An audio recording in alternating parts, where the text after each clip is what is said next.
All I'm gonna say is, man, if the motherfuckers would have got through on January 6th, man, listen, bro. That's the real glass break right there. Hey, man. That's the real forbidden door. That's the real gong right there. Fuck what Tony Khan talking about. That's the real stop, drop, open down, open up shop. Yeah, that's what homie did when he shot what's her name. Stop, drop. Don't ask Know what I nothing. mean? Don't On go through Anderson window. with the Don't Glock. touch that fucking window. Stop, drop on Anderson with the Glock. Hey, man, the best part about that shit, bro, is when, because again, I'm not glorifying no one's death. I ain't that cruel. But let me just say something. It was hilarious watching people get shocked at what happened, because when she got shot, everybody was like, "Oh shit!" It's like, yeah, nigga, what the fuck you think was for that? Oh, you thought this gun was for show, huh? But that's how you tell it's real, like when like people that talk violence, but they never seen anything violent happen in person. Bruh, it's like that, like watching that is like that scene from Hot Rod when Danny McBride whooped dude's ass, and he was like, I'm going to church every Sunday. You gonna bring these demons up out of me? You gonna bring these demons up out of me? You know. This is I was my thinking head of now. I was thinking of Shay Davis. My guns go blam. All right, man. All right, fuck it, man. This is volume 63. 63rd. Oh man, yo, it is so good to laugh like this again, man. I need this, man. We are here for all. You know what? I'm gonna find that video use InShot, and I'm gonna put the Shay Davis Smack DVD thing on the corner. Yo, no, I'm gonna tell you what. I'm gonna tell you what I'm gonna do off air, because if Banks don't do it, I'm gonna definitely do it, man. Y'all go listen to fuck that episode 13, man. Me and Banks got into the MAGA Maniacs, man. So it made me think That was going crazy. Peace to brother Banks, man. Peace. Yo, Jamal, what's good, brother? I'm gonna have to get up with you when I get up off of here about something. But anyway, man, let me introduce everybody. You see, shout the Punch. He's also a New York State jail legend, but that's another discussion for another day. So, shout out to Nelson on Twitter at Who's Original. You can find me at DJ Larry 0093, and Youngin will be here eventually. We have a very special guest. I didn't even call him guest, man. He a brother, man. He know he can come through it. This man is the first time, long time of this podcast. Hi guys, first time, long time here. This guy, man. Listen, man. My name is Mike. I live in Suffern. You know what I mean? Go ahead and introduce yourself for the people, man, and where they can find you. I'm no selling Nelson's bullshit, right? I ain't doing this shit, bro. Hey, how do you feel if the Yankees trade Judge fucking no? Before you go, Winston, I just want to say shout out to that tweet where a chick was like, "Oh, you guys, are there any podcasts that have any rivalries or people?" I'm like, have y'all not listened to Show Your Work? Like me and Nelson go back and forth every week. Yeah. You know what I mean? Get it in blood. Yeah, man. It's your boy Winston. I'm a pretty personal guy, so I don't go by no monikers anymore. Especially when you're 31. Like having a nickname is old unless you gangbang or in jail. King Murphy Media on social platforms, music video, videographer. I'm not at director yet.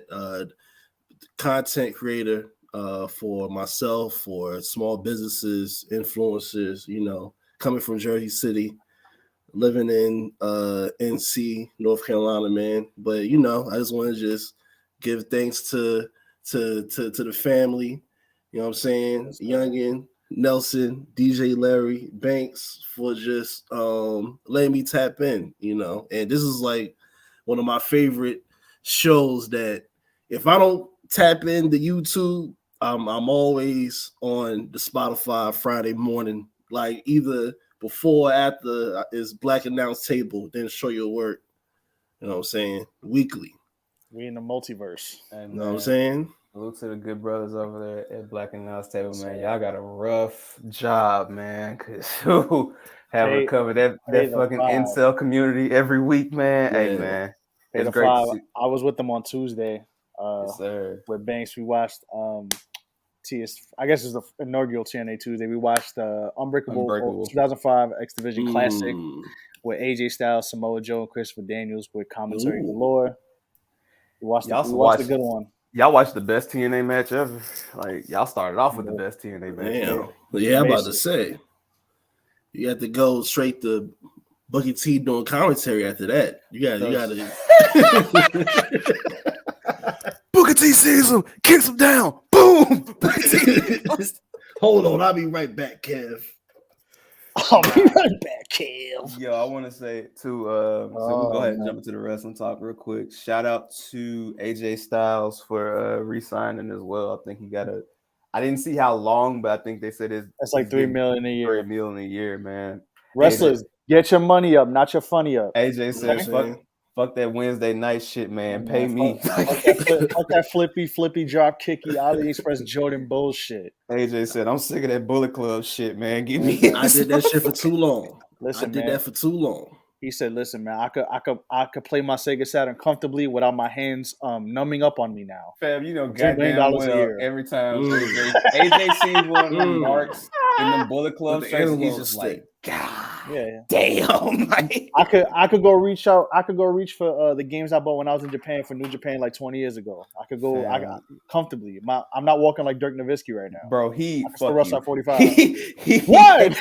Well, I'm saying, hey, he hates them Bullet Club shirts. Every time someone asks him to do the too sweet, I know he hates that shit. Like, bro, that shit. He's probably like, oh fuck, all right, fuck it, I'll do it.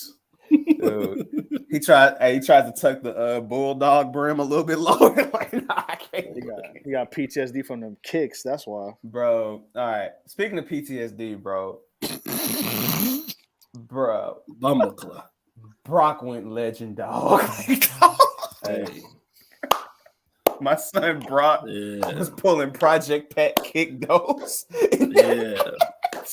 Bro, he recreated Here Comes the Pain. Yeah. I like that.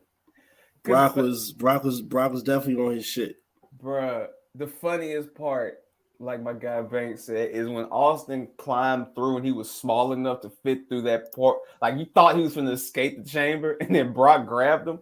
So what I thought, this is what I thought was going to happen. I thought Brock was just going to push him off the chamber, then come to the ring, hit the F5. When Brock picked him up, I was like, oh, no. You said that. I was like, yes. I mean, I was cheering him on, but I'm saying in my head, I'm like, bro, this can go so fucking wrong. Like, Brock, please don't just fling this motherfucker. Please toss this man off the fucking... dog. Please toss him off the man. But like, just imagine if it was Adam Cole, he probably would have F5'd them through the Elimination Chamber, through one of the holes. He's so fucking tiny now. You can probably toss him through a hole. Dog, he fucking flung him, bro. Like, and then I one thing I want to say about that pay-per-view, as we'll just go through the results real quick in a second. Let me get it pulled up. You ever heard the old saying, the young dudes got to earn their stripes? Oh, them motherfuckers earned that shit, boy. Yeah. Boy, Riddick Moss and that bump he took. Hey. Riddy Mo. Bro. Dog, I was nigga. His neck snapped like them suspenders he be wearing. Listen, Vince was watching that shit and was like, "That's right. That's what the fuck I'm talking about. Let's do it. That's right. Aggression. You're gonna grab him and you're gonna fall for that fucking chamber. That's right, Austin. You're my real son. If you break your neck, do it better than Shane would never. You're gonna climb up on a ladder and fall from that. So let's just run through this. All right, Ray beats Miz. They're setting up for a Mania match. I told Nelson this in our group chat. I feel like there's gonna be a swerve, and I think Bad Bunny is replacing Dominic in that tag match. That ain't no problem. No, that's definitely not a problem. I mean, sign me up. Best celebrity wrestler ever. I'm with it. I think that Dominic shouldn't have his first like big Mania match until he is ready to retire his dad personally. So Bad Bunny come on that stage. You saw what happened last time. The flag is coming out the closet. The Puerto Rican flag is coming out the closet. The Dykeman Destroyer is here. Nah, that's 100% happening. All right. Roman choke a bitch reigns, as my boy Low Life Mac would say. Did his thing. Goldberg botched the finish though because he grabbed the rope and the ref was like, "Nah, bro, I ain't breaking this shit up. like just choke him out, Roman." Listen, man, Goldberg getting his bag and going home. No, that's the Saudi rules. That's, you know what I'm saying. Word to Ron Browns. A-Rab money. And man said, "Nah, man. Hey, you taking this loss, dog." He said, "Road break." What? Slapped his wrist. He was like, "Get the fuck off the fucking road." Dog. The fact, and I love the fact that like he is really taking over the guillotine choke, bro. Like he's like, "Nah, don't be expecting me to spear a nigga out his boots no more. I'm gonna choke these motherfuckers out every fucking time." He actually got it over though. Like, far as like over like the past 8 months, he actually got that move over in terms of like he really sleeping motherfuckers. Austin mentioned something a while ago, and he mentioned like how if you put a submission on somebody and you leave it to where no one can break it, you just build the anticipation up for the moment when someone finally gets out of it or breaks it. Because same thing happens with Bobby Lashley in the Hurt Lock. Like, we haven't seen it yet, but it'll probably be somebody like a Brock Lesnar or something that'll just break that motherfucker, and everybody's gonna be like, "Oh shit," because it's like it'll probably be Braun Breaker. I think I do think that he's coming. But I think he comes at the end of this year. I think they need to resettle the roster before they bring him up. Because when he comes, he's listen, bro. It's over. Between him and Melo is, and I think gonna be a whole generation. I think that's why they want to hold off, because I think they want to like get some more people over before they send them two up. Because they know once they send them two up, dog, that's their Cena and Orton right there. Like, yeah, it's over with. Listen, man, they gonna break it with the platinum do-rag. Ooh, I can't wait. They gonna get their legend matches too. Like, I could see Rey Mysterio be like, "Yeah, I want to wrestle both of them. Fuck it." Nah, I ain't gonna hold you. Styles be like, "All right, sign me up." Oh yeah. You want to be 100, bruh. You want to talk about a house fight? Braun Breaker versus Brock Lesnar, dog. Bruh. Yo, every time that motherfucker cuts a promo and I can just hear his uncle and his dad, I'm like, yeah, bro. When he gets to the main roster, this motherfucker is gonna be over. When he called Brock Lesnar fat, the world gonna break. Look at you. You're fat. He's fat. He has a ponytail. Because his voice gonna come, I don't give a damn about you and your fucking cowboy hat. Like, it's all it's gonna take. I actually played football. You used to wrestle. What happened to you? Brock gonna hit that motherfucker with 20 suplexes. He gonna be fucking laughing his ass off the whole time. You gonna choke him with the chain link that Scotty had, bro. That Uncle Scott had. Yo, Winston, you ever seen? I'm pretty sure you have. Have you ever seen Star Wars Episode 8? Yeah. You remember the scene when Kylo Ren was like, more. That's gonna be Vince backstage. More. You're gonna have blood trickling down his suit leg. More. That match ain't lasting 20 minutes. That's gonna be a 7-minute brawl. Do it now. Do it. I'll take it. Listen, that's good. That's 7 minutes is good enough right there. Hey, what Big E say, man? You want your 5-star matches?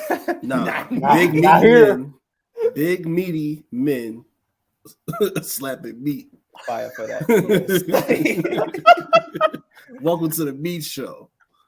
All right. Nah. Hey, Nell, it's been a minute, man. It's been a minute. Oh, yeah. Welcome to Show Your Work. The sound bites are back, baby. Yo. Wait, hold on. All right. We've been showing the sound bites for the last 3 weeks. Hey, man, we are coming back. We bite with these sound bites. All right, man. Yeah. So next match, you got Bianca Belair, which, let me just say something. Best match of the night. I would not have been mad at Alexa Bliss, despite what everybody else would have been. Out of here. But I'm glad that they gave it to Bianca and gave her a chance to. Because here's the thing about Alexa, right? If they give it to Alexa, you still have a way to set up a triple threat. Because, I mean, you remember what happened with Kofi Kingston. So you can still do it. But I think that Bianca's cool. My question is though, there's a lot of women that don't have anything grand planned for WrestleMania.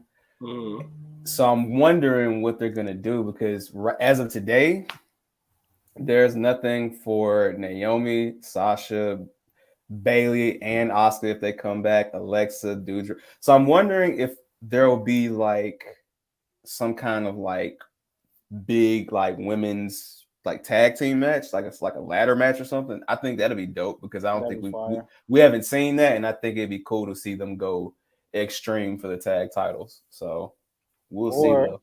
I mean, if Lita's coming back, Lita's going to get somebody. I just don't know who. If Lita comes back, she got to bring Trish with her, bro. Like if you're trying to sell out that stadium, you got to bring Trish back. Dog. Listen, man, Lita and Trish versus Bailey, Sasha, sign me up. There you go. I mean, but you know, hey, whoever's tapping the StreamYard, you heard that, right? I mean, but you know, it's still you got 2 nights, you got a whole weekend of activities because so you never know. Oh no, I think it's gonna be. It's just again, we talking about today, and ain't no telling what they gonna pull off and do. So I mean, I would like to see something cool for that though, because just a one tag match, I'd be nice because last year they did that gauntlet, and then they did the second match on the second night. So, but Larry, let me ask both of you guys this: where do we rate this match's what you want to call them, jumpsuits, the one pieces? Who had the flyers one piece? It was Bianca because she wears that shit anyway. So like it's just all she did was just cover up her ribs and her arms. Like she does that shit anyway. So Bianca for sure. I do think that Alexa's fit her aesthetic. So it's like the weird emo chick, so she, Alexa, okay, and I just watched the first episode, so I know everybody else has spoiled it. I'm gonna try to catch up by this weekend. But yeah, Alexa was out there dressed like Jules from Euphoria. So I mean, like, I mean, you're not all right. You ain't wrong. You're not wrong. I literally watched the first episode and I was like, and it just came to me just now, like, I've seen this fit before, but wonder where. Yeah. Now that's what you call an evil doppelganger. No. Which one? But we'll find out. Shout out to Nyla Rose. So Naomi and Ronda Rousey win, which I mean, come on, like what did you expect there? What did you expect? I'll take Charlotte. It. Naomi wins, we all win. Charlotte can't sell to save her life, but I mean, Charlotte couldn't sell a fucking car. I mean, but here's the thing about Charlotte. She could sell faces though, because she changes her face every other week. But but here's the thing about Charlotte though. She's on her Bret Hart wave, where if she don't like you or if she don't think you nice in the ring, she ain't gonna do nothing. Like she's gonna just go through everything. Even when Bret didn't like a motherfucker, he still gave him classic matches. That's where, and I get what you're saying on like where Bret is now, where he's just bluntly like, I don't fuck with you, I don't like you, all that. But one thing I will give Bret is he worked with motherfuckers he did not like, and that's why I talked with Banks about like on the fuck that episode, bro. If you really think about it, there should be at least 2 to 3 more WrestleMania main events with Bret that we didn't get. We were supposed to get Bret and Hogan, and Hogan was like, nah, let Yokozuna beat him, and then let me come out and just slam Yokozuna like Andre, and then just go over. So, and then with the Shawn shit, Shawn called out like 2 times. So really, that's supposed to be like a WrestleMania trilogy with those guys. So yeah, Shawn lost a smile, so.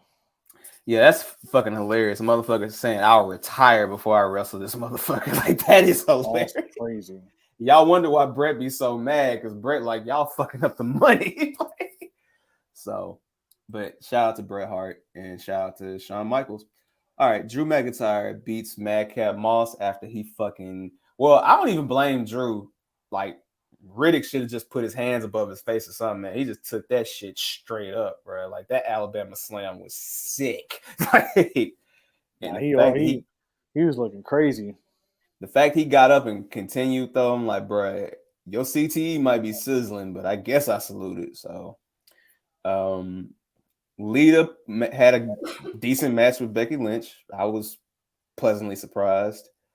Not because I couldn't think Lita could do it, but Becky was more toned down, so it wasn't as insane. So, shout out to Lita. I hope that's not the last time we see Lita. I hope we get, I think Lita could actually come back for one more run. Like maybe, like I said, she doesn't have to do like 10 matches, but she could do like the Goldberg thing, like give you like 5 matches and then just, ride off in the sunset. So or at least, just rock out till SummerSlam.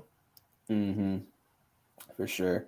The Samoans did what the Samoans do and jumped the white boys before the tag match.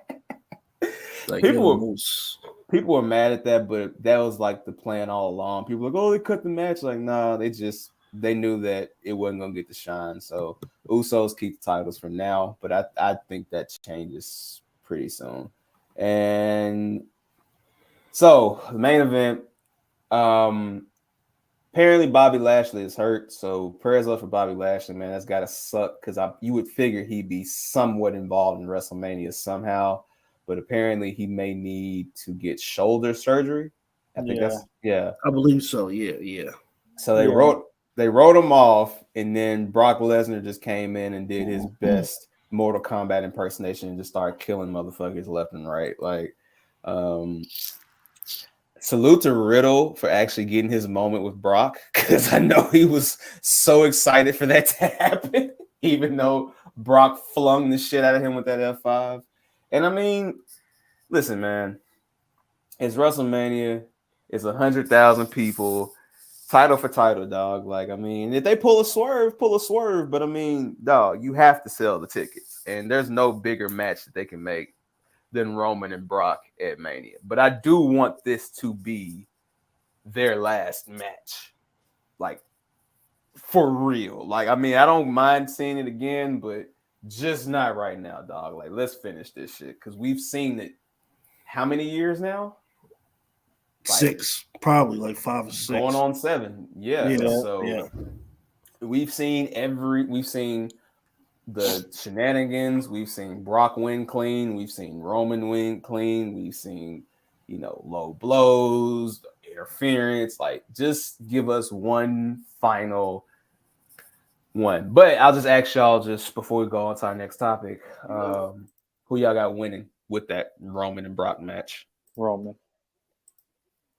He's not losing anytime soon. I don't think so. I think I would agree.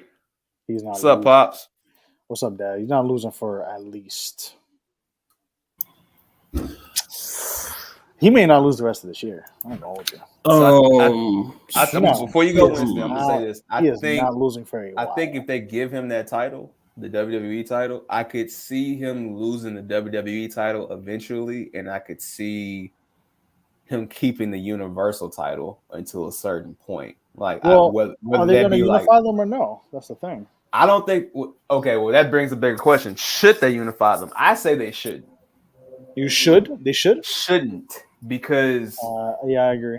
Even though Roman is clearly the guy, you still need to have someone else get the championship opportunity. And it's like, if you hold that shit forever, then it's like, well, and you got to kind of have WWE representation of the best wrestler in the company. You know what I'm saying? Because you ask a lot of people, you ask the delegation, whether it's BRP, announce table, A show, a lot of them will say Daniel Bryan been, as far as like in the ring, like bell to bell, like Daniel Bryan's work is enough for him to be at Roman's level, or some people think he's even, better at Roman than Roman as a complete wrestler as of now. So I think, it's a lot of people that's high on Seth Rollins, but they gotta figure out the way, because the problem with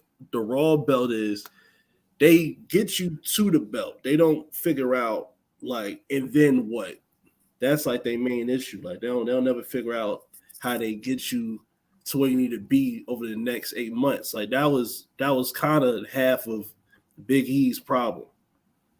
And I agree with you wholeheartedly. That's why I say like you should put it on. Like if you give the WWE title to Roman, right? You can easily run it at Backlash and have like someone like a Seth Rollins or even AJ Styles, take it off of Roman. I mean, hell, you could even, and the possibilities are endless. He doesn't have to lose it straight up. Yeah, it could be like some multi-man shit. Yeah, like he could do like a 5-way match, and then like he's like fighting someone outside or gets distracted, or like whoever his SmackDown rival is comes in and costs him the championship. That'll be a moment, So there's ways to do it. But so like I said, it was a solid show overall. Though I do think that there are some swerves coming in that we're not expecting, or like some matchups we're not thinking about yet. So, but we are definitely on the road to WrestleMania. Whatever. Listen, man, Listen. I feel like I cut this promo every other week. Stop fucking bitching. It was a February pay-per-view. Okay. What February name? You can name like 5 great February pay-per-views, and everything else is just filler to get us to WrestleMania. Yeah, right? I mean, shit. I mean, at least that was better than watching fucking Fastlane. I hate Fastlane. Thank you. Yeah, I don't even know a good Fastlane. Nothing ever happens at Fastlane. So, like, come on, like, y'all really complaining? Like, come on, bro. Like, what February pay-per-view you knew that was good? Okay, No Way Out. When there was a couple No Way Outs that were good. Though obviously that was like, yeah, but that was way back. Yeah, that's like, way back. A decade ago, like more than a decade ago. So. Fucking St. Valentine's Day Massacre. Yeah, I was about to say that. Like, one time, that's thing. About it. Like, it's Paul White. Like, who the fuck is Paul White? You know what's funny? Like that was in Memphis, and I'm like, damn, I didn't go to that one. That's fucking hilarious. I didn't go to that one, but that's right, Pops. The game has changed.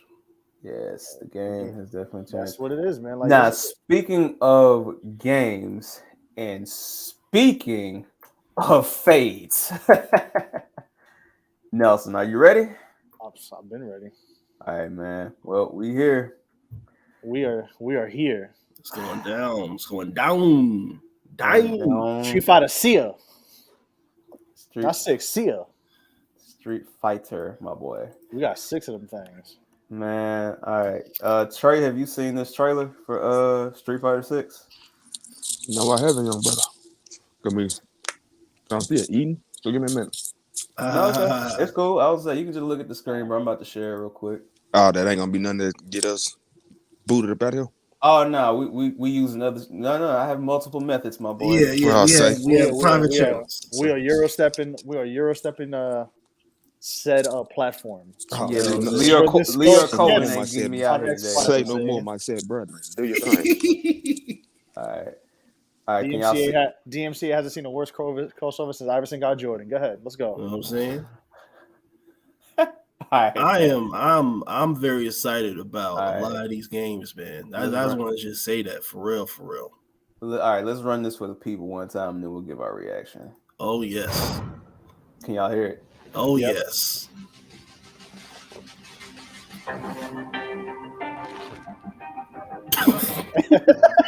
Hey yo. All right, you ready?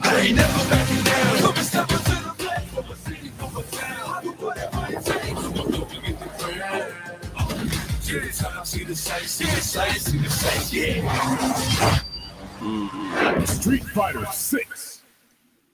That logo is ass. Capcom, I know you're listening to the stream. You are change it. Charlotte piece of the Charlotte Hornets. That's the Charlotte Hornets. That's definitely the Hornets logo. No, so this is my thing about that though, right? Am I the only person that truly does? I mean, logos are important. Let's not act like they aren't. But I'm not the only person that's like, bro, I don't give a fuck about the logo, bro. As long as the game is fire, bro, I could give a fuck about this shit. Like, I mean, release the alternate cover later. Like, that's just me though. That's a point, but still, like, I get it. But people were like legitimately like in like uproar. I'm like, bruh. Listen, bro. What did we say before we came on here? Oh. FGC Twitter is worse than wrestling Twitter. It's the most toxic community in the planet, like hands down. Like they are letting all kind of slurs fly. They not apologizing about it. They don't wash their ass. Like, bro, it's a fucked up community, dog. Cheetos in the beer community. Not even Cheetos in the beer. Cheetos, Mountain Dew. Like, I know it sounds stereotypical, but man, you said what jeans? Cheetos on the jeans. On the jeans. I thought you said Jinko jeans. I was like, yeah, that too. Like, yeah. Remember when Cameron said posters on the wall? She's posted on my balls. That's Cheetah is on the wall. Cheetos is on the walls. Just orange everywhere and shit. Just and you know the rest of the lyric. Cameron was a freak boy. He still is, bro. This man, yeah, pops. Ryu went Super Saiyan, pops. Ryu went to Bayamon and got the Beijing. That's all. Rio was a part of the Balco investigation. Rio is technically like 50-some years old. He got the Saudi bag, and then he went. He got some stem cells. He got the Steven Seagal dye job. You know what I'm saying? My boy. Yeah, I know. Street Fighter copied Fist of the North Star, but they legit did it for real this time. That motherfucker hulked up like Kenshiro, dog. Anyway, oh my Shinderu ass nigga. From head to toe. All right, so Winston, have you played 5? I'm just asking. Yeah. Oh yeah. Okay. Yeah, I've played on it was Xbox platform. I forgot what Xbox, but Xbox Live and all that. Okay. Yeah. Okay. So I guess my question is, let's have a retrospective about 5, and what do y'all want from 6? Because I'll go first, Neil, because I know you're more passionate, so I'm gonna save it for you. Last one. With 5, I actually like 5. The only thing about 5 is I just knew with the way they had everything structured that this game was gonna be best when it was all completed, like when everything was, done as far as like the DLC and things. Because it's not the controls are good to me. The character models look good to me. They give you choices with arenas. It's just the base game is literally bare bones. And the fact that they rolled that game out without dropping a story mode or anything like that, that was weird. Having to wait for that. Granted, the story mode was free, but it's like, damn, I gotta wait almost a year to download this shit. Like, it was kind of weird. But I mean, if I'm just bored and I'm not doing shit and I'm just tired of the games I'm playing, like I'll throw on 5 and play the arcade mode just for fun, But again, I'm more casual, so I'm not really like deep into it like I used to be. So I can just say, okay, I'm just fucking just throw this shit on. But I still appreciate art and everything. So I'm just curious what y'all think as far as like what 5 was for y'all and what y'all want. I'll let you go first. 5 was a vibe. It was like, but Street Fighter has a whole different sector of community, even whether it's in the East or if it's here in North America, where it's like, dudes that like they get busy, like they have like a gaming pad, a custom gaming pad just to run on Street Fighter PC. Like far as like Knowledge is trying to do a petition to try to get Capcom to pick up his music for this new Street Fighter and Capcom Fighting Collection. He said he down just to do beats and remixes for both games, which is hella dope. But I think on the casual side, it was good, but it was a lot of it was kind of, the learning curve was steep, and is interesting because on the flip side of the coin of fighting games, you got Mortal Kombat. I say probably like Mortal Kombat X, Mortal Kombat 10, when it started to become more easier for casual people. The casual people started to pick up. So I think the issue with 5, that was trying to match up and get more North American buys because Mortal Kombat was on their shit.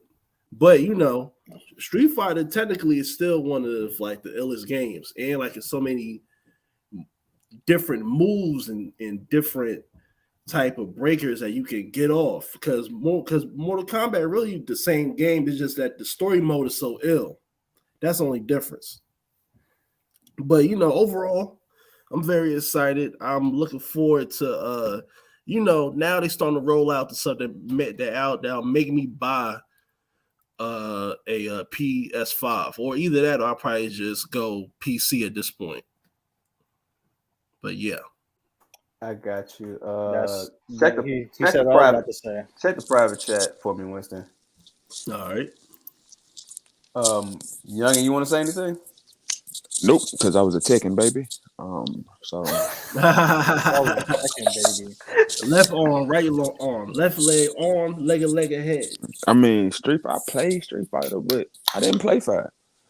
Yeah, I don't remember playing 5 for real. Now, let me ask you a question before Nell goes.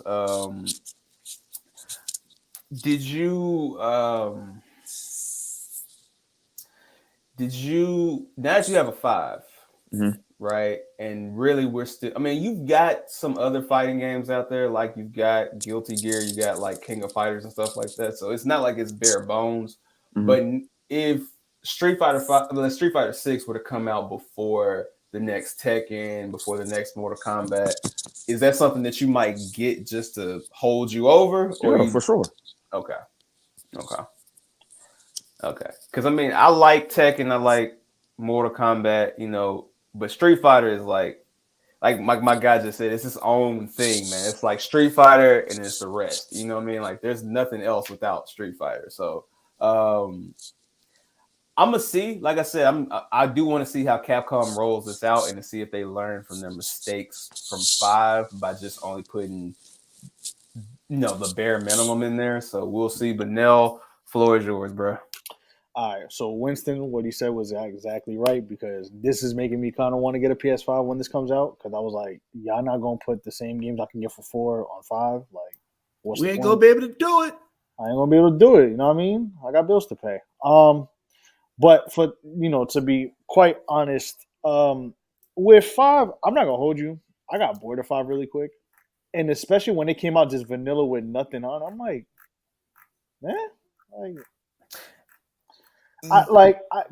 with me, I'm Street Fighter, Mortal Kombat both, and Tekken's like 3rd, but I'm not FGC material, but if I was to actually try and play, it'd be Street Fighter, Mortal Kombat, which I would actually be okay with. Alpha 2 is my favorite Street Fighter game of all time. I still think it's the best Street Fighter game of all time. No game has touched it.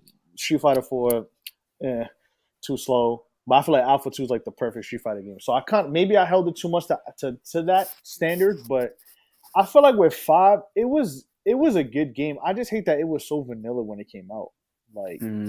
Had you had the story mode and then added some stuff down the line, it's like, okay, cool. But it was just too bare bones to the point that you said we waited a year for a story mode. I'm like a year in, I'm just like, all right, I could wake up Dragon Punch for 20 fucking hours. I'm tired of this shit. I literally after 3 months was like, okay, let me go turn on my PS2 and go play Alpha Anthology and go play Alpha 2 again. Let me learn this game. Because with 5, and even with amongst the people, because I actually watch a lot of the FGC stuff on YouTube. I love IFC Yipes, a lot of the New York Chinatown Fair community, those guys from the MVC2 guys, the OGs, the Sanford Kellys, the Justin Wongs, the IFC Yipes, the Chris Matrix, those guys, I watch a lot of with their stuff, and they have very honest feedbacks on it, even though they're announcers for these tournaments. They'll be honest, and it's very I don't knock games for trying to get to the casuals. But at the same time, it was it just got too predictable. I'm just all right, I could literally do the same move 5 times and win. That shit is not that fun to me. It just didn't. I don't really have a way to open up and just learn the game because by the time it was okay, they put all this shit out. Some people like me probably were turned off. All right, whatever. It's the same shit they do every Street Fighter. Add 2 more characters, add some costumes, add this, add that, but there's nothing more to it. So. I'm looking forward to see though And the thing is too, to kind of bring that back, my fault. The reason why with 5, it felt rushed because I kind of was reading into the history of it. Like Sony, like Capcom didn't have the money like that to make a 5. They kind of got pushed to do it because Sony gave them the money for the game. Then they were using the Unreal Engine. And with that, I learned today with how the engines work with games is that if you're using somebody else's engine, you got to pay them a fee. That brown paper bag, you got Epic Games is getting 15-20% per copy for using that game engine. Now with this one, they're using the Resident Evil engine. They're using what for RE8. This is getting used for Devil May Cry. And now they're going to show like, this is what we're doing from now on. We're not asking Epic Games for the Unreal Engine no more. We got our own shit. So I'm interested to see how, with this Resident Evil engine, how it looks, how Street Fighter 6 is, how it's going to play, how it's going to look. Because I already see it looks more grittier than 5. And I kind of hope if the way 5 story ends, because I did play it enough to kind of know how the story, where it kind of made its twists and turns. I hope it goes into 3 because I kind of feel like you can only do so much with trying to like put so much story before Street Fighter 3. Like we know Street Fighter 3 is the end right now. We know Ryu and Ken were old, and we went to Alex, we went to Yun and Sean and all that, and all of them. So I hope that they kind of add on to 3, and I hope they kind of bring the feel of what 3 had. Like I hope it's the hip hop, drum and bass, jazzy house music soundtrack. Like I hope they kind of go back into that. They don't have to go all the way into it, but I hope they kind of tap in and kind of, because I feel like I love Alpha. Like Alpha's my favorite series out of all of them, from 2, 3, 4, 5, and Alpha. I call myself an Alpha kid because that game that series made me love Street Fighter, especially 2. But I love 3's aesthetic so much that I feel like they don't touch into it too much. And I hope they kind of go back into that. They may not take everything from it, but I hope they kind of, it has that feel to it. Because I feel like I love the feel of Street Fighter 3. I'm not the best at it. I feel like it's more for the hardcore Street Fighter player, but I think it's a good time to kind of tap back into that essence. Okay. For sure. Only thing I just want to, I guess, add to that is this is my theory when it comes to the whole Capcom thing, because I've seen that a lot, right? As far as like Capcom didn't have the money, right?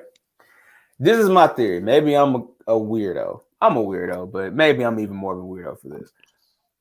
If you look at like Capcom's like physical numbers and what they did, they're still above. They're not in the red at all. They're not one bit. They're damn near in the black, like as far as what they make. Because even though Capcom doesn't put out too many games, they still make money. So I personally believe when I see these, we don't have the money, I think that's just a way for Capcom to be like, hey man, y'all pay for this shit. Which, as a hustler, hey bro, if you can get somebody else to pay for the shit, then why not? You know what I'm saying? But eventually you want to have to recoup more, and they finally got what they could with the RE engine. Because everything's at house now. They got more. The thing was too is I'm sorry. I just wanted to say it before I forget, because I know I'm going to forget it. But since 4 came out, especially going into after 5 came out, when they kind of had to rush 5, and you realize they kind of fleshed it out more, it's because they got more developers. So now you have more developers who can focus on Street Fighter 6. You have more guys who can focus on the RE engine, because I was reading up kind of with the RE engine's capabilities. Like even on the Switch, the RE engine runs pretty good. Like I forgot one of the Monster Hunter games, they said like you wouldn't even, the way it plays so clear and fluid on the Switch, you wouldn't even think it's a Resident Evil engine game. It's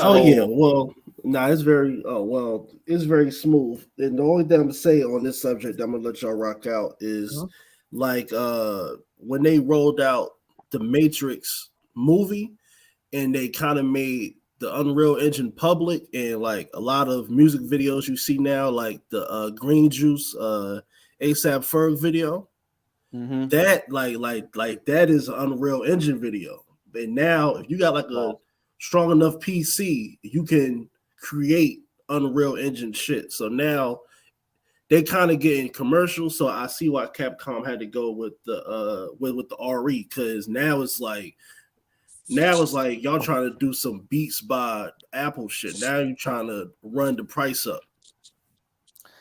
Hey man, and as for business, and then this will be my last thing on the Street Fighter 6. I understand it, man. Listen, man. Like if y'all all want this shit, man, then I'm upping the price of the brick. Fuck the bullshit. Yo, Jamal, you my real nigga of the week. You know why? Because I have been saying hold the on. same We are going shit. to get into the IPs next, but I have been saying the same they shit. heard me. They heard me. I said it 2-3 20 weeks ago. fucking years. They heard me. They heard Nas, AZ Nature. The phone is tapped. Hey, what's the dilly? The phone's a tap, man. Sam, let me tell you something. Listen, Jamal, you know, like my holy trinity of like games that will probably never come back are Beautiful Joe, Earthbound, like a new Earthbound. Star Fox is up there. I'm gonna say Quintet, and the fourth one is Jet Set Radio. Beautiful Joe comes back, dog. I might shed a thug tear, dog. I ain't gonna even hold you. I'll be a bitch that day, bro. Cause nigga, like, it's been 20 years. Like, can we get an HD remaster? Something? Like, yo, all right. That's my rant. We're gonna get we'll get into that. We'll get into IPs with Capcom real quick. Yeah, and speaking of which, I was which, gonna say real quick. Go ahead. My bad. Go ahead. I forgot what I was gonna say. Also, yeah, there's more stuff coming in this summer, so we'll find out more about what they're gonna do next with it. So yeah, we'll see. If they take their time, I am totally fine with that. So they also announced the Fighting Collection, which I'm gonna play the first minute because we'll be here all day looking at this one. This one's very longer.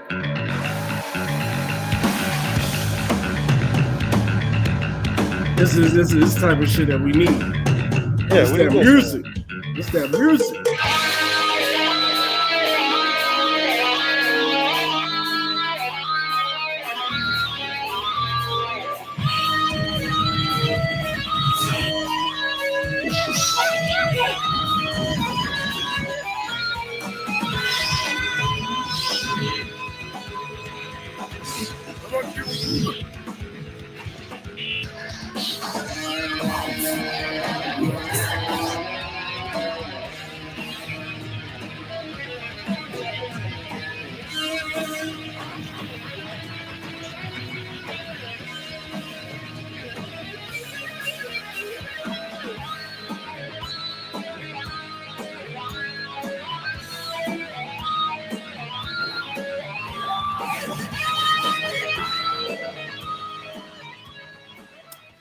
All right, and then the rest of them are Street Fighter games. It's only reason I'm cutting it because even though we on a different platform, just making sure these motherfuckers do not get me. Better safe than sorry. So with this one, the Capcom Fighting Collection is coming back, as it says on the screen, June 24th.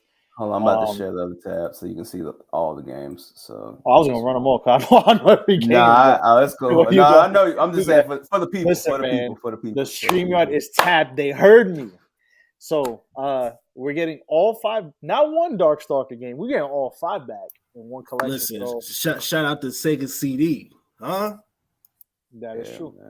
Shout out to Dark. So we're getting Darkstalkers, the Night Warriors, Darkstalkers Revenge, Vampire Savior, the Lord of Vampire, Vampire Hunter 2, Darkstalkers Revenge, Vampire Savior 2, the Lord of Vampire. So that's the first 3 games came out in the US. Vampire Hunter 2 and Vampire Savior 2 were only out in Japan. For the people who kind of know their chronological order in games, Vampire Savior, Lord of Vampire was rebranded as Darkstalkers 3, which came out on PlayStation 1. I'm glad that's coming out, so I do not have to look for a CD that costs $95 on its own. So I saved $100. Red Earth, which came out on the CPS3, and this is actually the first official home release for this game. This game came out in 97, I think. Yeah, bro. We already got to it. But yeah, this is that's all good. We'll run it back real quick. But yeah, with Red Earth, for people who don't know, that was on the CPS3. If y'all know, Capcom has their arcade hardware. It was CPS1, which is like what Street Fighter 2 came out on. CPS2, the classic, all the X-Men games, Marvel vs. Capcom, all the Street Fighter Alpha 2. CPS3 only had like 7 games, I think. I think it's Red Earth, the 3 Street Fighter games, and like 2 other games that I don't even fucking. I think it's like a 1942 game came out on the CPS3. So, you talking about one of the tank games, one of the 1942 tank joints? What's good, Amp? But Peace to Amp. Peace to Amp. Patreon.com/REO podcast. Pay them folks, but definitely. But with Red Earth, this is their first official release outside of the arcades. I think it was actually the first CPS3 game, from if I remember correctly. Then there's Cyberbots Full Metal Madness, which, if you are unfamiliar with that, if you remember Jin from Marvel vs. Capcom 1 and 2, this is with the game that he came from. Super Gem Fighter Mini Mix, which in America was Pocket Fighter. Super Puzzle Fighter 2 Turbo, which is one of my personal favorite games. I actually have the game on PlayStation as a hard copy, but it's cool to see this getting put back out for the first time since being released online a couple years ago. And then Hyper Street Fighter 2, which if you bought the Street Fighter 2 15th anniversary collection for PS2, this was the game that basically had every iteration of every character from the Street Fighter 2 series. Plus, I think the bonus game was like a arcade perfect port of Third Strike. So, to me, I'm copping this honestly for Darkstalkers. I'm not gonna lie to you. That part. Oh, let me say something real quick. But go ahead. I'll let y'all go before I finish. This is the joke, bruh. You know what's great about games like this? This is the literal definition of the game that you see when you walking in like Best Buy, Walmart, that's in like the $20 bin, and you ask your parents to get a new game, and they're like, "Look, it's 10 games, this motherfucker. You play this shit, don't ask me for no more games." This is worth it. Like this is. Oh no! I'm joking, but I'm saying this is 100% worth it. Like this is a perfect for me who I have a Switch. I have a lot of the bundle games on Switch. This is a perfect Switch title.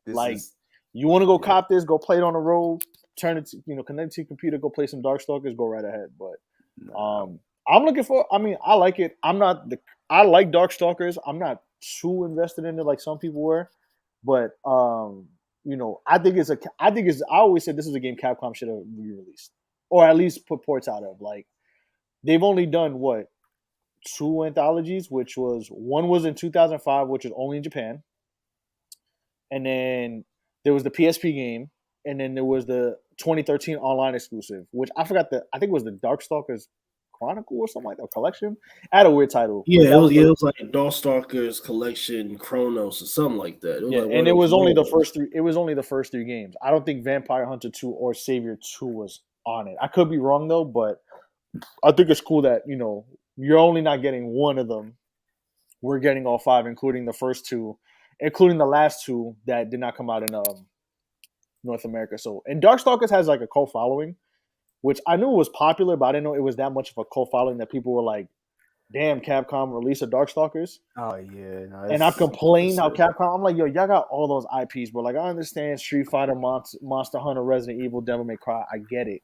Listen, people love combos, man. People love combos. Like, listen, y'all saw what happened with Streets of Rage 4.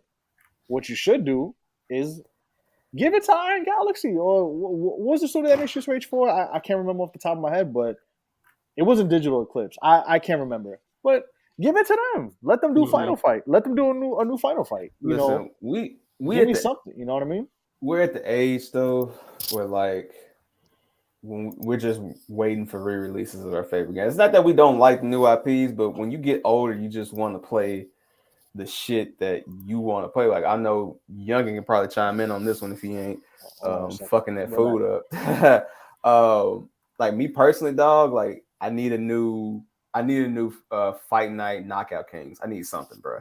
Nah, they got that boxing joint. I don't know when it's coming out, but they signed the whole PBC roster. They signed half the Top Rank roster. And hey man, stop holding up the brick, dog. Release the brick, bro. Like, you know what I'm saying? Streets need a body.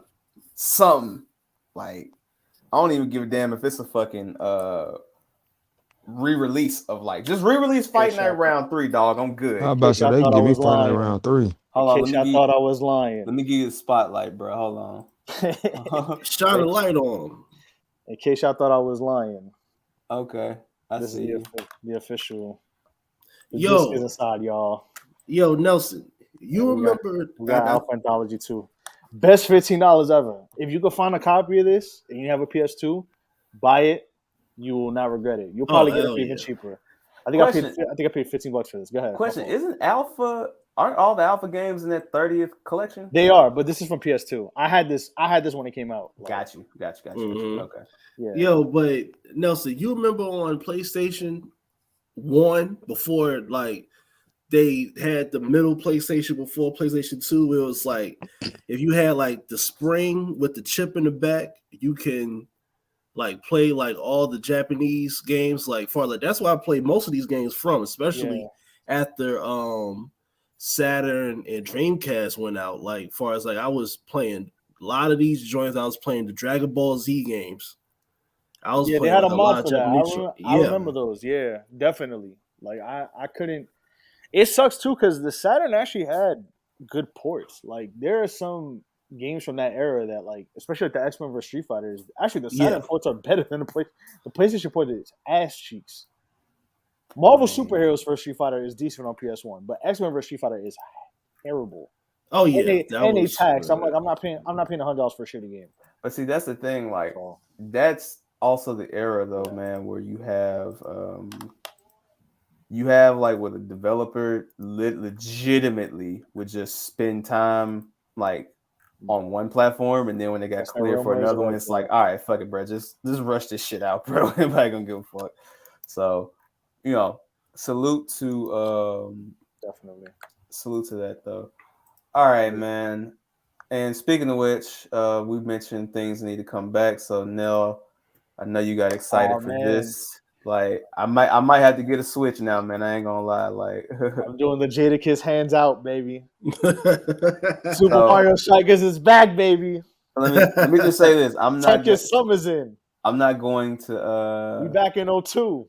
I'm not gonna play it because again, Nintendo will definitely get us the fuck out of here. Oh, ain't nobody else gonna get you out of here. Nintendo don't gonna get us out of here. But let's just run through this real quick. Yeah, matter of fact, don't even say Nintendo loud enough, please.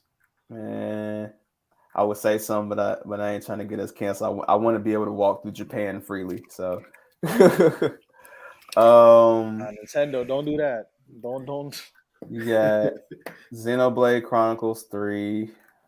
Shout out MFU in the building. Shout out to all my mecha fans out there. Shout out to my RPG gamers, real gamers. Real gamer hours. Splatoon 3. This is real gamer hours right here. It's for the kids. Nah, this is for the real gamers. Real gamers only. Wii Sports. Turn that up. This is for the gamers, nigga. I'll do anything, GameStop. Mario Strikers on June 10th. Man. And Capcom Nintendo might get 2 weeks. Woo! It's like 02 all over again. Fire Emblem Advance. Let me go get my Echo shirt. Kirby. Like, Nintendo is the re-rock king, just for y'all that don't know. Like, they gonna re-rock. Nintendo know what's up though. They understand. Look at this. You gotta re-rock. Be smart. Okay, they was wilding with that. That's a little. That's Mario Kart 9 beta version. We gonna have Here, damn. Boost of course pass. Here, damn. Dog. Samus breakdancing? What the fuck going on? Metroid Dread. Nah, Samus just shout out to Samus. I haven't played Metroid Dread. Has anybody played it yet? No, I told Random that story about my badass nephew, and I had to take his Switch away. He told me, "I know you're hiding it, and if you don't give it back, I'm gonna steal it from you." Like, yeah, I remember that. I remember that voicemail. Motherfucker there, man. Shout out to my Gato. Can you even find a Switch now? Like, far as like, is it still hard? Like, all right, so let me tell you something. As somebody who had to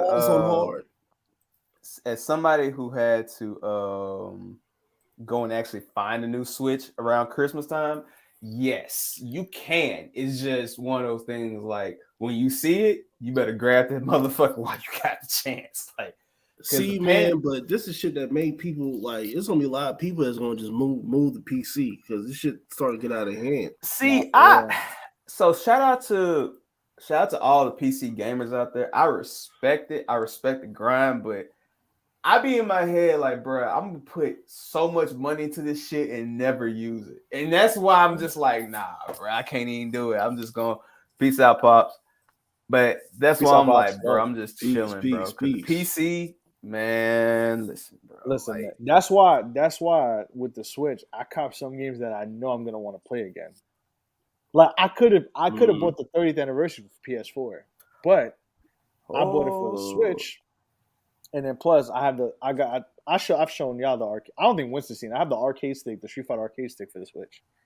I think I probably see it on your. I probably tweeted it, but yeah, that's how like, because I had like withdrawals, because then I learned how to really play on the actual like gaming, like on the cabinets, and I'm like, damn, I don't know if I can play on a pad anymore because this shit is weird. Relearn that shit is fun. Something as an adult. Oh my goodness. Nah, I love it. I love it. I ain't gonna hold you. The other week I played what did I put? No, I didn't play Alpha 2. I played like one of the Street Fighter 3s, and I think it was probably Second Impact. But I was getting smoked, but I was like, damn, I'm getting humbled. I gotta learn again. Yo, Youngin, I almost got excited as hell, man, because I see what they're putting out for PlayStation Plus next month, and I see that they're going crazy. Ghost of Tsushima Legends, the multiplayer is coming to PlayStation Plus, but not Ghost of Tsushima. I was about to say, bro. I'm like, hold up now. But hey, you put the whole yin yang on there? Hey, Youngin, we might need to run that shit though, man, to start chopping. Yeah, we definitely got to stream that. Hey, man. Hey. I didn't say nothing else. We just hey, man. Hey, y'all stay tuned. You say tuned, yeah. I mean, listen, man. I'm at the game, MF. You probably whooped my whole ass, bro. Like I said, I like 3 and Third Strike. I'm more of an alpha child. So Alpha 2, I'm with the shits. Third Strike, I'm not a parry brother. I can't do that shit. I'm not gonna go forward to get my ass hit. Like, nah, I'm clicking block. All right, before we move on, man, let's just go around. I'll start with Youngin. What's a game that's like, it don't matter what year, what day, what time, you pick that game up, you whooping a nigga ass, as far as fighting game or even just a regular game? Like, what is the game for you? It's like, bruh, can't nobody fuck with me in this shit. It's a lot. But I mean, just on the essence of it's a lot. It's a lot. That's a drop. That's a drop. Hey, that's the title. That's a drop. It's a lot. But I mean, just honestly and truthfully keeping it, I mean, in the essence of a fighting game, I know you said any game, but in the essence of a fighting game, any UFC, but with it being free on PlayStation Plus, if a nigga won't smoke in UFC, my PSN is Lavish Life Youngin. Life is spelled with a Y. Y'all hit me up. I'll knock any of y'all out. Yeah, Meech. Oh, no, you got that. Now you good. Yeah. My fault, OG. My fault, OG. Hey, what Mark said, RDC World Video. No, dog. I swear to God, I'm out, dog. You got it, big dog. Like, no, sir. No, sir. Oh. Ronaldo Ray voice. That boy, no, sir. Hey, my guy seen Street Fighter was like, y'all want a challenge? Hey, bro. No, sir. Not me. Nope. I ain't a Third Strike. I tried Third Strike. I can't. I play for fun. I can't be nice in Third Strike. You ain't finna give me ready, fight. Nope. You know it's wild. Youngin, what's your favorite Tekken game actually? Since you a Tekken baby. I mean, I really don't have a favorite. It's just I'd rather play Tekken over Street Fighter. Like when growing up gaming, like granted I played Capcom games and them fighting games and shit like that, but I really played the same games that I play now. I'm real sports heavy, shooter heavy. Like, so when it came down to the arcadey fighting games, like they were cool, but that wasn't something I was playing on my own, and I didn't really like people around me. So they got me with all them colors and shit. I said, oh, now I gotta play this. Dad, give me a quarter. Daddy, you got money? Yeah, I was say even in the arcade, I wanted to play big. You got money. I wanted to play something with a gun, like time crisis. Yeah, but like I wanted to play that type of shit. Like, don't get me wrong, I played Street Fighter and shit like that, but I wasn't really into it. I even liked the Street Fighter movie. I just wasn't really into the game all like that. Yeah, respect. Let me say something though, bro. Because I'm thinking about this more and more now. It's like, bro, the older you get, the more you gotta respect your parents. Because it's like, bro, here comes this annoying, snot-nosed 7-8-year-old constantly asking me for fucking quarters. Like, dog, I don't have any fucking quarters. I remember the first time I saw Alpha 2 in the cabinet. I was like 5. That's like one of my first memories. they had video stores back in the day. Like for but you kids. probably peed yourself when you saw it. You was like, oh God, it's lit. It's lit. I was past that age, but like, yeah, I remember my dad was. I don't know what my dad. I'm like Alpha 2. Like I'm like, I don't know what the fuck Alpha mean, but this shit looks crazy. I wanted test drive. Right. And shit like that. You remember Yeah. Jillian's dog? Yeah. Shout out to the Dodge Viper and test drive. Jillian's used to be this arcade in Memphis, man, and bro, they used to have everything. Like, granted, now, everything. Now you can. There's another arcade. Might have to off air, but anyway, shout out to them and Main event ain't fucking with Jillian. Nah, it's like you got like Main Event and you got like Dave and Buster's and shit, but They not fucking with Jillian. Dave and Buster's is mainstream, man. Shout out to Barcade in New York City. Yeah, man. Shout out to all the local. I got good at Alpha 2 again, thanks to Barcade.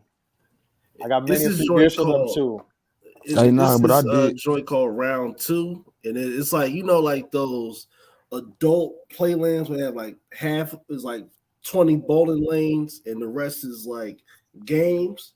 Yeah. And then they have a corner where it's like the Japanese games, where it's what's the name of that spot that I went to and I where it's like the cabinet, like none of the cabinets are in English, Nelson. Like you see in I gotta go to that Japanese Tekken. Oh my goodness, they be going crazy. It'd be like Tekken Revolution. Hard, bro. I'm like in Tekken, like I gotta like play to get like back to the feel of it, but I played an arcade Tekken 2 like a couple months.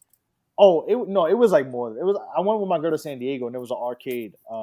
I wish I know the name of it. If I do, I'll remember it. But they had a Tekken, so I was getting my ass. I was getting humbled, bro. Yo, shout out! I was not that good at this fucking game. Shout out to Rec Room. I don't know if you've ever been there, younger. You probably know what Rec Room is, though. Broad. Yeah, I ain't never been there though. Okay, shout out to Rec Room, man. Rec Room is like a bar, and like on one side they have it to where like you can like legit rent out like TV or whatever, so you can bring whatever arcade game you want, play. They got arcade shit in there already, but you like if I'm with Nelson, I'm like, bro, I beat the shit out of you in Street Fighter. You like bet. I go to Rec Room, rent the spot out, you know what I'm saying, and then we could just play it on the big screen right there. And then on the other side, it's like a bar, grill. They be having like the UFC fight on, so shit. You could be with your mans playing Street Fighter, then walk to the other side. You know what I mean? And people go watch you getting your ass kicked at 4K. That's crazy. Hey, bro, it's a win-win, dog. Man. Hey, 9 screens like Circuit City, dog. Yeah, listen. That night, the last time I went, screens. The last time I went, man, we was in that bitch playing like they were playing like Marvel vs. Capcom 2, Mortal Kombat. We played all that shit, and then literally that was the Adesanya and Romero fight trade. It was that night. Cause what's up? Cause what was it? Cause that was Rose and the I forget the other girl's name. The Asian chick. That was when she got super Rose and Zali Wayne. When they were going crazy, and we were like, bro, she whooping her ass, dog. Like, yeah. That was a great night, man. Shout out to my boy Blaine and TJ. That was a great night. But anyway, I will say though. Go ahead before you go. Play me an NBA Jam. I'm nice. All right. I'm stealing money. My game. I'm stealing money. I'm mad I ain't hustle more at Barcade because I made $25 a night one game. We was playing $5 games. I was stealing money. Okay. I had John Starks looking like Stephen Curry, bro. I don't think I have a game, but if I had just to pick one off the top that I was decent in, and Youngin probably gonna want to test my gangster when I say this, probably the original NBA Street and Street Volume 2. The press ratio is high. We get. Oh no! We get we get an emulator. I need. Yeah, I'm about to say. Hold on. I got them bitches. The press ratio is high. Hold on. My nigga went to go get the emulator. Press ratio is death. This is the Houston Rockets press ratio. As soon as you say streets, anything. It's like what I can hear him without the way. What are we doing? What are we doing? Come on, man. What are we doing here? We got greatest hit CDs. Well, 2 don't got a cover, but Blockbuster Nelson. Hey, man, that's the best one. We couldn't get the cover. Like that's the best one. We good right here. Hey, the Blockbuster himself. Hey man. Nah, we might have to set that up though, man, for real. Because I haven't played it in a minute. I'm probably rusty as fuck, but bro, like in NBA Street, real game hours. And then since we talking Nintendo, like I ain't gonna lie, man, Pokemon Battle Stadium, you play that shit with your friends and shit. Yeah, I was we need to have a Mario. We need to have a Super Mario Kart tournament, not Mario Kart 64. Not this new shit where you do speed drags and blue shells and all this cute ass. I might have to I might have to tap in. We're gonna talk off air about that. We need to explain when Nintendo used to make kids cry. With rubber banding AI. You wasn't there in F-Zero when you were up 2 laps, and in the last lap the motherfucker was right behind you on the last turn. You're like, where he come from? You wasn't there for Punch Out. Like I ain't caught the drift. Nothing else. You wasn't there for Punch Out. You wasn't there for NBA Jam on Super Nintendo. You think the arcade one is difficult? Hell no. You wasn't there for the Michael Jordan game on Super Nintendo. Like you listen, man. That's why I was like, let me just get this Genesis and live. I'm gonna just let you gray box niggas do your thing, but I'm gonna get this. Those video games made kids into men. Like I had both of them bitches. Yeah. Bro, you learn how to lose at an early age. Super Mario, Yoshi's Island, like bro. I'm showing this. I was like, but I really ain't go through as far as my video game heartaches. I really ain't go through my heartaches till PlayStation for real. Yeah, like once it start getting analog, it start getting crazy. I would say my Uncle Kenny humbled me real quick in NBA Live. He humbled me real quick. I'm talking What year? Shit, if I'm being honest, 03. That was Jason Kidd. The best one, Jason Kidd. I'm talking about, bro. We used to all stay the night because like we stayed in a duplex. You feel me? So my Uncle Kenny stayed literally right next door. We shared the same porch. So man, we used to stay the night. We wake up Saturday. Stick, man. You feel me? We stayed up Saturday. We wake up Saturday morning. I'm running the house. As soon as I hear him wake up, yeah, bro, I don't even want the controller no more. I already know he about to come do. I don't want to play with you. I don't want to play you, bro. I'm about to throw your controller. You gonna make me throw your controller? I know it. Look, I'm at that point with Miles now, man, my nephew, and like it's so funny because like he'll be thinking I'm gonna take it easy on him. It's like nope, I don't give a fuck if you 5 or not, dog. You finna take this L. Bro, I'm talking about, listen, when we have our son, I'm gonna smack him in Street Fighter like this. If he crossed you, I'm sorry. I said when we play video games, I'm gonna make sure I used to have the 76ers looking like the 96 Bulls, bro. Like I used to run the house until he wake up. Like, all right. But that's what it's about. Like, you got to teach us a lot. He whipped my ass. Nah, ain't no better feeling. He gonna learn. He gonna learn to be. Ain't no better feeling. That's good. That's what I'm here for. Ain't no better feeling. No, he gonna get these Shoryukens. I tell you, he gonna get these tattoos. But youngin, ain't no better feeling than when a nigga whooping your ass and you come back and win, bro. That is like the greatest euphoria. I'm talking he the reason why I was so young, changing my defensive settings and shit like that. Niggas in Ohio used to be mad as hell. Like, bro, why you changing it? Nah, fuck that. The press, crash boards, all that. Like, bro, how you know how to do all that? 3-year-old youngin going to 2-3 zone is insane. You got me fucked up. Mom Kenny used to whoop my ass. God rest his soul. Y'all get mine. God bless. A nigga would never do me like that in the press. Shit. I remember when in college, like when Mortal Kombat 9 came out. Right? And we used to have tournaments. We used to have like mini tournaments for pregame. Best Mortal Kombat. But I used to be going on like 10 to 12 game winning streak. I wouldn't even get up for the drinks. I'd be like, yo, give me my shit. Like, I'm not getting up. Give me a beer. I said all them ass whoopers my dad gave me in this barbecue chicken. Now that is what you call barbecue chicken. Look where I got to getting my ass kicked by Shah Khan every time I got to the end. I had the jump kick to win. Before I'm gonna lead us into our next topic with this, but bruh, when NBA 2K8 first came out, my partner used to always get me for like a few weeks. He used to always get me. He was talking shit. So who's on the cover of that? That's Chris Paul. Okay, New Orleans one. Sure. And that was the first next gen one. Yeah, No, the first PS3 one. Yes, it was. Nah, the first PS3 one was 8. Was it 7 the first PS3 one?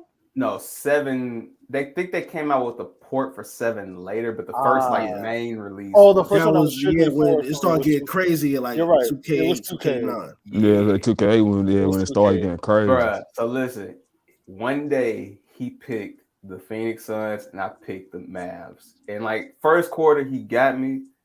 Dog, I was in that bitch going the Suns crazy. in 08? I was going crazy with I got Dirk, PTSD. dog. I'm talking about. I'm just, bro. When I tell you that fucking right stick was just rolling, just boom, boom, boom. Y'all remember that video of well, that's not the video, but the scene from Dave Chappelle when he just started whooping Billy's ass at street hoops? That was me. That was me, dog. Yo, real shit. And I was at his house. Like that's real shit. I got PTSD from the PS3 port of 2K7 because my cousin was playing with the Cavs and they had Mo Williams and he dropped 50 on me with Mo Williams. Damn, not Mo Williams. But that's how you knew. That's when you knew 2K is good for that shit. And I almost won. Like, but then he went on like an insane run, and I was like, 2K. I took the ass whoop. I could have rage caused. It's like, go ahead, Winston. Go ahead. Winston. Nah, but that's the thing with 2K was I think probably I would say around 11 or 12, 2K11, 2K12.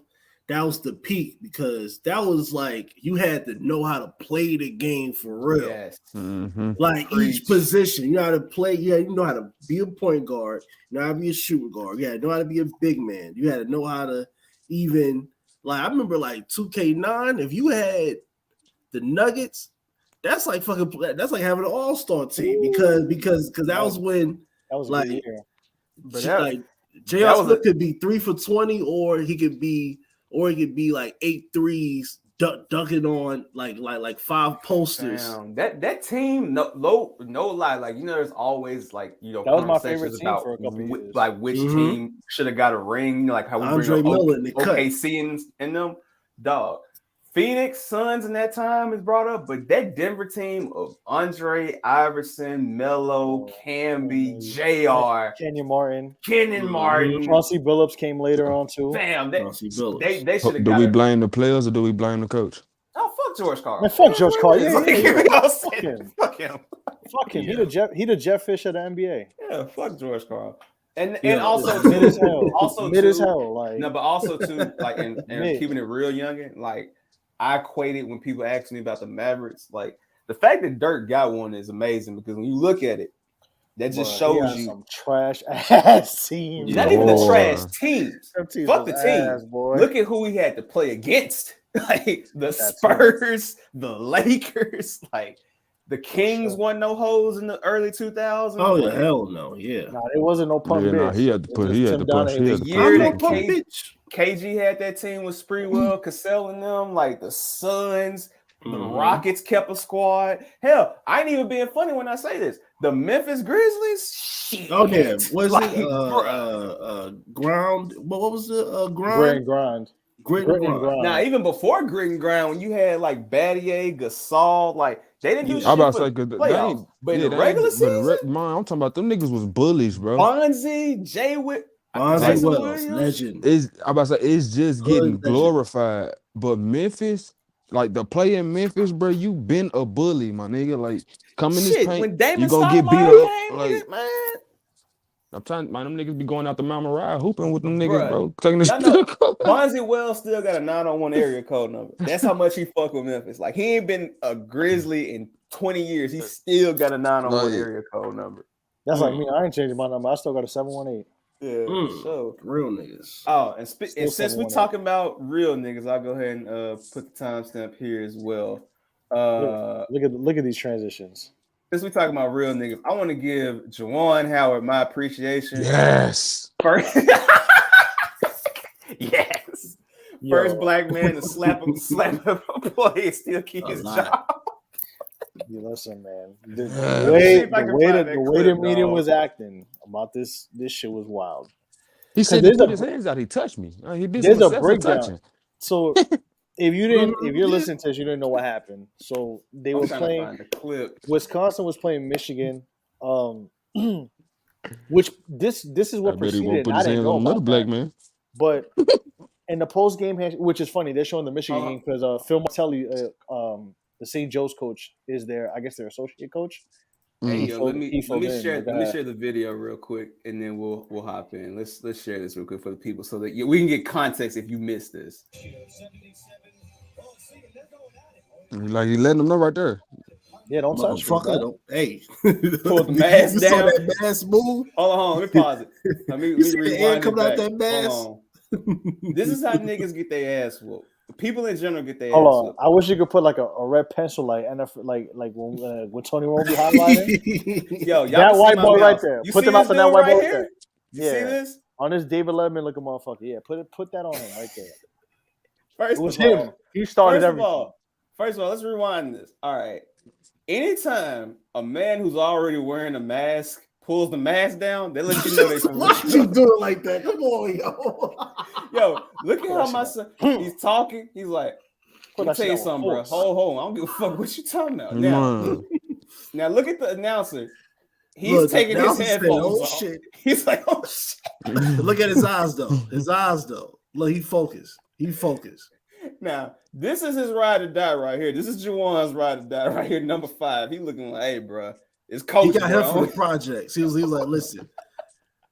He was like, listen, I told your mama I'm gonna get you a scholarship. They gotta hold me down.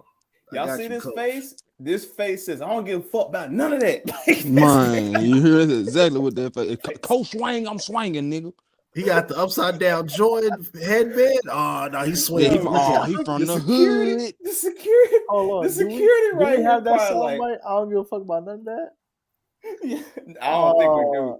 Nah, we do. Oh, we do. I don't give a fuck about none of that. Fuck about. All right, the security walking up like he, fellas. All right, let's move this forward a little bit. He takes his headset off.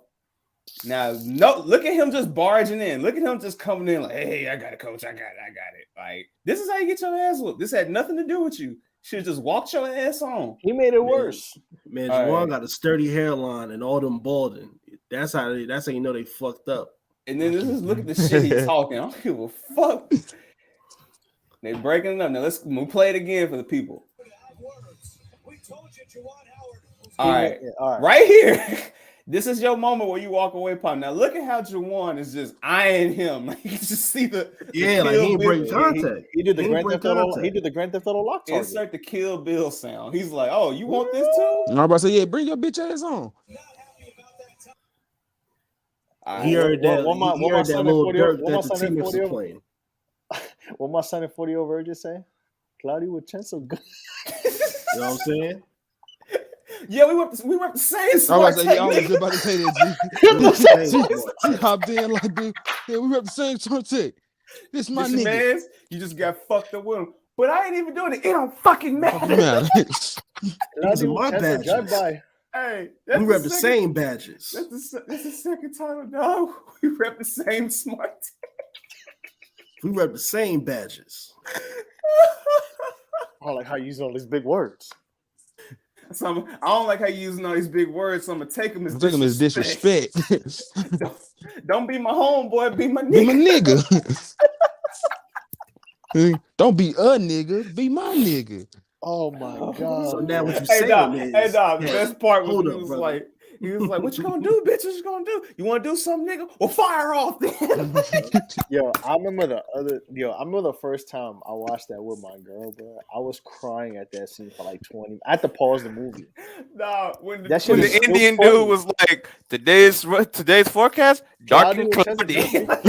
Today's forecast with the casa drive. Oh my god, bro! So back to the video, nigga. But what was the sequence that called what? He called Juwan was up and he called a timeout.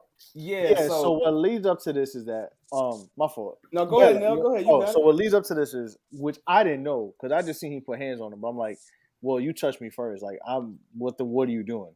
Mm-hmm. So they were up by I think it was like 15, and Juwan Howard's team was still pressing. It was like, we're gonna play hard till the clock is up. All right. So I think it was they fouled them, Michigan had a foul Wisconsin. There was 4 seconds left. Like, you could have just ate the turnover and that's it. The game is over. You're up 15 with fucking less than 20 seconds left. What's the worst thing that happens? They hit a 3 and that's it? Like, you know what I'm saying? Hey, so, man, you know, I'm going to just side note and say the Wisconsin coach had a parlay that he wasn't trying to fuck up, but continue. Possibly. Because now ain't no fucking now way parlays, now them parlays is taking over the community like Casamigos. But that motherfucker had that burner parlay going, bro. Possibly. I don't know. But he called the timeout with 4 seconds left. And like Juwan Howard didn't take kindly to that, which I wouldn't either, because it's like, bro, the game's over. Why are you calling a timeout? Like, the worst I do is hit a shot and it's either a 13 or 12-point win. So, you know, obviously with the NCAA, they shake hands. I think this is stupid. Like, so what? Whatever. Like, they want, like, this sportsmanship thing, I think is some bullshit. But I don't mind good sportsmanship. I'm not gonna say it like to that degree, but I just feel like sometimes it's like it's performative. But another discussion for that. All right. So Juwan Howard goes to shake his hand, but you could tell Juwan Howard just wants to shake his hand and dip. No, he didn't want to shake hands. Like, no, he didn't. But that's the thing. He didn't want to shake hands. But let's look at this in slow mo. Like, he's looking at him like, bruh. Look at his eyebrows. Eyebrows. He doesn't want to shake hands, but he's doing. You know, listen. His team's on the line. They shake a hand. He's like, listen, I'm a whatever. Quick handshake and dip. All right, let's take a look. But then this Coach Gard. Right, first of all, let's pause right here. Why is get your hand out my pocket, nigga? Like, why is your arm? Yeah, like he wanted to stop him on something. Like, yo, like I want to tell you why I did that, and it's like, no, like, bro, you called it. Like, I don't care what the context was. You called the timeout with 4 seconds left when you were up 15. You an asshole. I'm mad at that. I will be hot like, too. My man, I ain't even trying to do it, bro. Yeah, like I don't want to talk to you, bro. Like, yo, the game's over. Like, it's done. Let me go to my locker room, go talk to my team, and let's get out of here. Let's go back to Ann Arbor. Let me pause right here and just say this for nobody who's ever been into an altercation before. If you are talking to a grown man who's already hyped up, do not put your hand in this area. You are asking for the press ratio. Don't put your hands on me in general. But once you put your hand in the middle of my chest, fuck that. Don't touch me at all. Don't touch me at all. Because if you're gonna try to explain to, because listen, it's easier. But listen, in the words of Boosie, it's easier to keep it. It just made it worse. Like, right. You just can't do this. Because if we into it and you touch me, it's assault. I'm beating your ass. You ain't somebody. If we into it, you touch me, it's assault. But when you put your hand on my chest, it's like you trying to assert dominance. It's like, whoa, white boy. Especially if I'm angry, like, yeah, you can swipe my hand on an accident. Bang, bang. Yeah, like it's easier to keep. Like the best way to explain it is like it's easier. If the escalation is at 1, it's easier to keep it at 1 than to put it all to. Then you come in hot, all bringing that shit up to 10, and we trying to get down to 1. That's not gonna happen. All I'm gonna say is because once you put your hand, like if I'm hot and I'm angry, and especially if I don't know you like that, and you put your hands on me, like I'm gonna bug out. Like that's with anybody. If somebody's angry. Even somebody I'm close to, if they hot and I'm trying to touch them, like, yo, chill, they gonna smack me up. Like, the fuck are you touching me for? Don't touch me. But in the other way, you try to speak to them and they ignore you. It's just like, yo, just keep it moving. Like, it's done. Like, what are you gonna tell him? Regardless, you still look stupid because you called the timeout with 4 seconds left when you win by 15 points. That's stupid. You should have just shook the hand and kept it moving. But you wanted to like do on some, come here, new coach, let me go talk to you. Get the fuck out of here, bro. Like, he had every right to, like, listen, do I condone Juwan Howard putting hands on him? Yeah. Yes. To a degree. Yes. I think it, like, regardless in that setting, I could, like, yes, it's unacceptable. If you want to take the high moral grounds, yes. If you want to be morally acceptable. But in the man law, it's real shit. What's that in this law? This coach literally got it, brought it up to 10. If you bring it up to 10 and you come at him and you bring it in when he's already at 100, You're not gonna get it back down to 10. Let's do the game tape of this. Like, listen, there's no argument here. Your hand is too close to my Your chin. hand is on my chest. I should. You too close to my chin, dog. I'm already in attack mode. I'm looking at you like I don't fuck with you. Here, now you put your hand on me. Now I'm looking at you like he looking at him like, my man, chill. I told you, don't fucking touch me. Right, and then that guy's like, hey. All right. Now Jalen's like, look, Juwan's like, bruh, get the fuck on, bruh. This ain't the time. Like, and then you, like I said, you see the announcer. He's like, oh shit, about to happen. Okay, it's about to go down. Now here come homeboy. He trying to be Superman and shit. David Letterman face motherfucker. He trying to come in, break the shit up. Bro, Sheamus got to chill. Yeah, old Flanagan got to calm the fuck down. Calm down, old Flanagan. Damn, Bill Burr on this shit. That's the title of this podcast. Calm down, old Flanagan. Put it in the group chat. Put the private chat. Calm down, old Flanagan. Come on, back. Music. All right. Yeah, he made it worse. Like Juwan doing the cousin bang right now, letting him know, like, man, I'll blow this bitch up. You don't know who the fuck you fucking with right now. He's still going. He gets close. Juwan looking at him like, fuck you too. Like everybody looking. He even looking like, bro, you getting reckless, bro. I can't save you, bro. Like he's 6'10", dog. I can't save you, bro. I got all these young boys around me. They gonna beat my ass and thinking I'm with you. Nigga, I ain't with you. I'm just. And then as he talking to him, he noticed him like, oh nigga, you still going? Like you still going? All right, let's play this in fast plays so everybody can see what happens next. Talking that shit, bitch. Yo, shouldn't have been talking shit. Mushed his ass. Tried to grab his like look at anytime you grit your teeth like that. Somebody tried to snatch bro whole face off. Yeah, come here. That wasn't just no slap, nigga. That was a snatch and grab, bro. He said, "Get over here." And this homeboy right here, like, damn, coach, we going? All right, fuck it, we going. And then he like, all right, bro, I got it, coach. Chill. He two-pieced a couple people. Yo. Nah.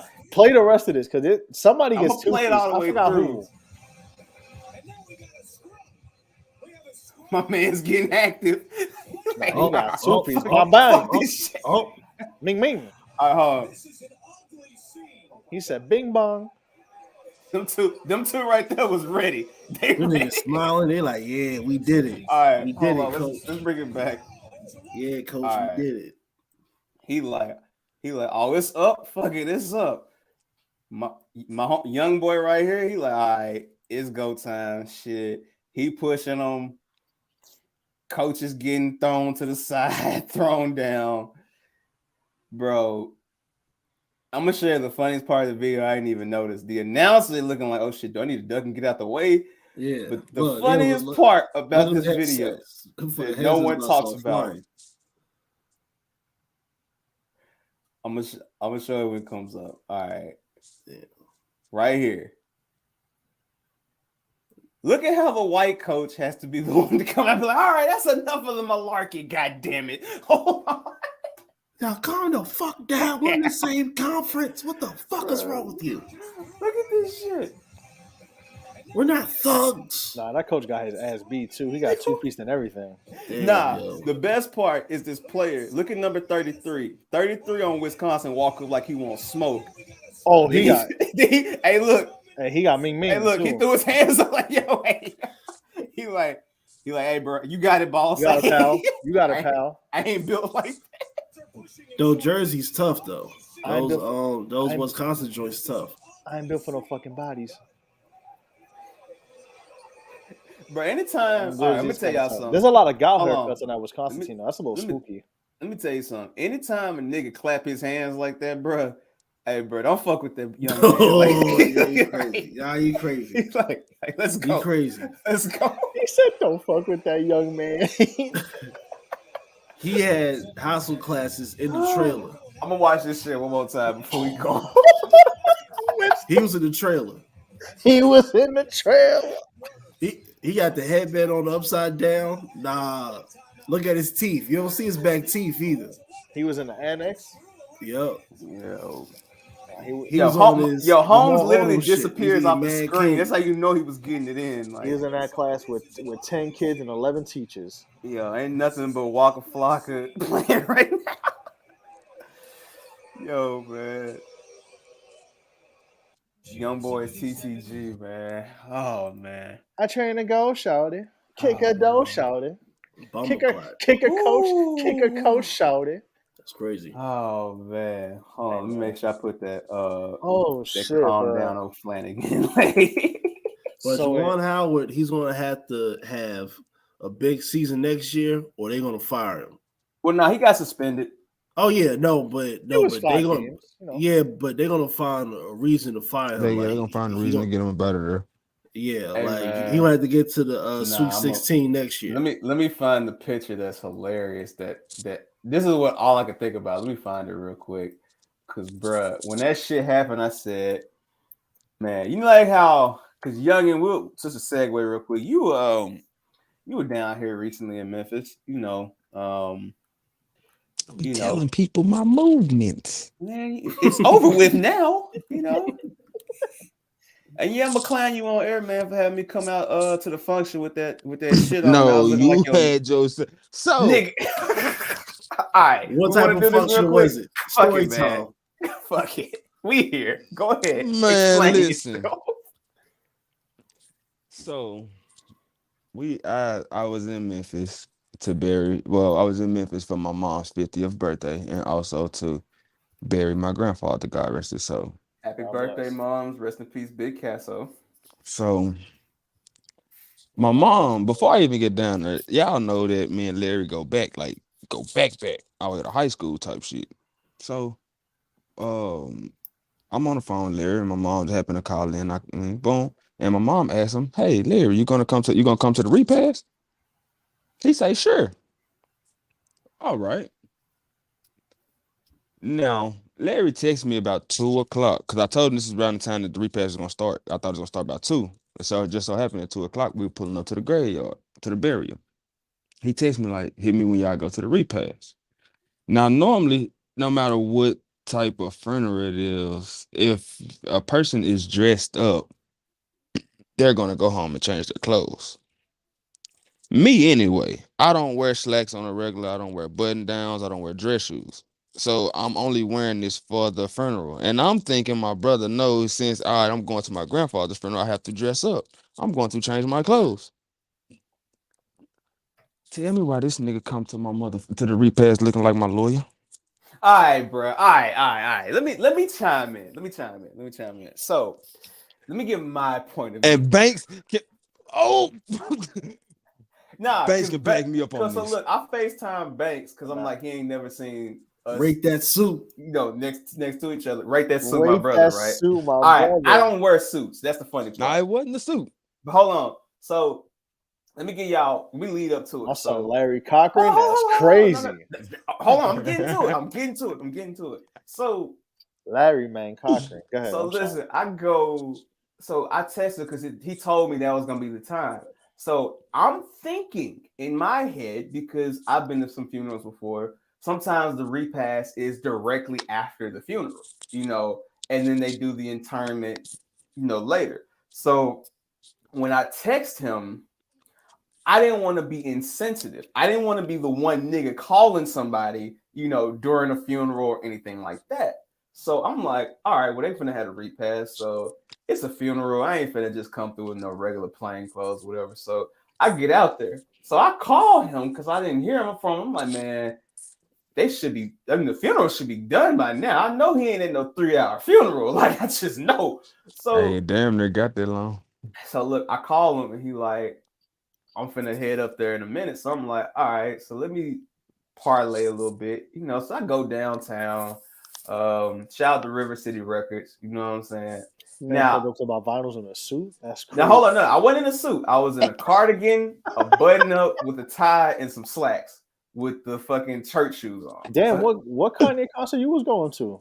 Damn. All right, that's funny. Now, look, Let me get that Sunday service. So look, so I'm walking downtown. This is the funniest part. I don't think I expressed this to Youngin enough. Man, it was so many hashtag good women out there looking at me like, who is this nigga just walking like on a Saturday, on a sunny fucking Saturday. So look, I pull up because he like, hey man, I'm pulling up. So I'm like, all right. So I get done. I drive up there, bro. So I'm looking because it's like where it was at. All the parking spots was filled up, and I'm like, well, I don't want to block it. So I'm about to, get my car, go across the street. Man, I look to my left, and on my periphery, I see this nigga walking. I said, this motherfucker got on a goddamn hoodie with some jeans. I said, hold up. Then I just look around. I said, damn, bro. Like, I really like this nigga lawyer right now, bro. So I called Banks, right? I FaceTime Banks. Banks said, God damn, cuz, why you like this? A youth pastor, man. What the hell? I'm like, all right, bro. Man, niggas was frying my ass. You lucky ain't call me. I would have fried you for 20 minutes, bro. Fam, I just listen, man. You would have hung up on you. Because I'm talking about the first words out my mouth went, what's up, G? What's up, brother? The first words out my mouth was, damn, fool, why you got that on? Now, he had to get me back because I fired him up in the group chat the day before for eating a fat-ass burger in the studio and shit. But, he said you always bring a tea and hoop shorts to the repast. So, look, I had the shit in my car, but I thought they were going directly from the funeral, and I didn't want to be the one casual disrespectful. I'm gonna keep it street, bro. I don't dress like that, nigga. My stepdad don't even dress like that. We literally, I did not know dressed this. like that because it was his dad's funeral. We literally, bro. I'm talking about we literally in the house. We getting dressed. We saying the same thing.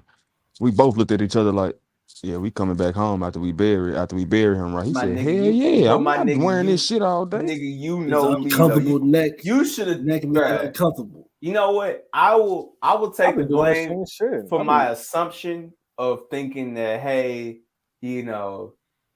blah, blah, blah. I can respect that. That's on me. It's on me, G. But goddamn, man, you could have said something, nigga. Like, I thought you knew, bro. Like, you a young nigga, bro. I am a young nigga, but nigga, I got the church fit ready, bro. Like, listen, bro. After any funeral or anything I went to, if we had anything after, I was untucking the dress shirt like Kyrie Irving. I'm gonna keep it out. First of all, I don't even. I'm good. I did I'm my keeping service. G with you, bro. When it comes to funerals, bro, and I've been to a lot. This is the only funeral in the past 13 years that I have really dressed up in suit attire for. Other than that, bro, I'm wearing jeans and a t-shirt to a funeral, bro, and a nice jacket. So for me, and I guess this is part of it too. So like for me, when I've gone to funerals before, especially recently, it's been mostly older people. The last funeral I went to prior to this, rest in peace, Loke Paul. He was younger, but I knew it was at a church. Like it was at a church. So my funeral fit and my church fit in general. I don't wear suits and like that. So my fit would be just a cardigan and whatever. You know what I'm saying? So like I said, that was a funeral, but this was a repast. But the way it was originally explained to me, it was we're gonna be at the repast right after this. I had no idea anybody was changing. But that's on me. I should have asked. I should have known, but that's on me. Even then, still, I ain't gonna lie. I would have had to change the clothes in the car. And that's the thing. I keep a change. I keep some shit in the car because you got to keep some shit in the car. You never know what's gonna happen, but that's on me, man. But yeah, and thankfully there weren't no pictures for me being on Rate That Suit my brother this week because, bruh, Mason get the screenshot. Damn. Hey, listen, and the funny part was respectful though that you even. No, you dressed up respectfully. I'm about to say definitely respectful, but. Oh, I had to get fried. It is what it is. I'd rather you go to the repast dressed up than show the Grizzlies game dressed up like Esquire. Hey, listen, the best part about it was when you got your bell button, youngin. No, listen, when I walked in, his family was looking at me like, who is this nigga? Like, who is this young nigga? Material girl. Like literally, because everybody had changed. If you was a young nigga, you had changed your clothes. The only people that did change their clothes was like parents with kids and shit, or people who probably didn't want to go home and change. Like, you know what I'm saying? Like, My son Larry was feeling choosy. He went to go get vinyl with a button up on. Oh shit! Hey So man, this was my granddad, but he was a motherfucking legend. I'm talking about over 100 cars in a recession to go bury him. Hey man, no, I respect him, man. That shit was funny as hell. We called Banks, man. I'll tell y'all off air, man. But that nigga Banks is fucking hilarious. But y'all lucky I ain't called me, bro. I would have been going on for 20 minutes. Topic, man. Hey man, for sure, man. Rest in peace, man. But anyway, the picture I was gonna, since we talking about pictures and we talking about fits, look at the transition, and we talking about Juwan Howard.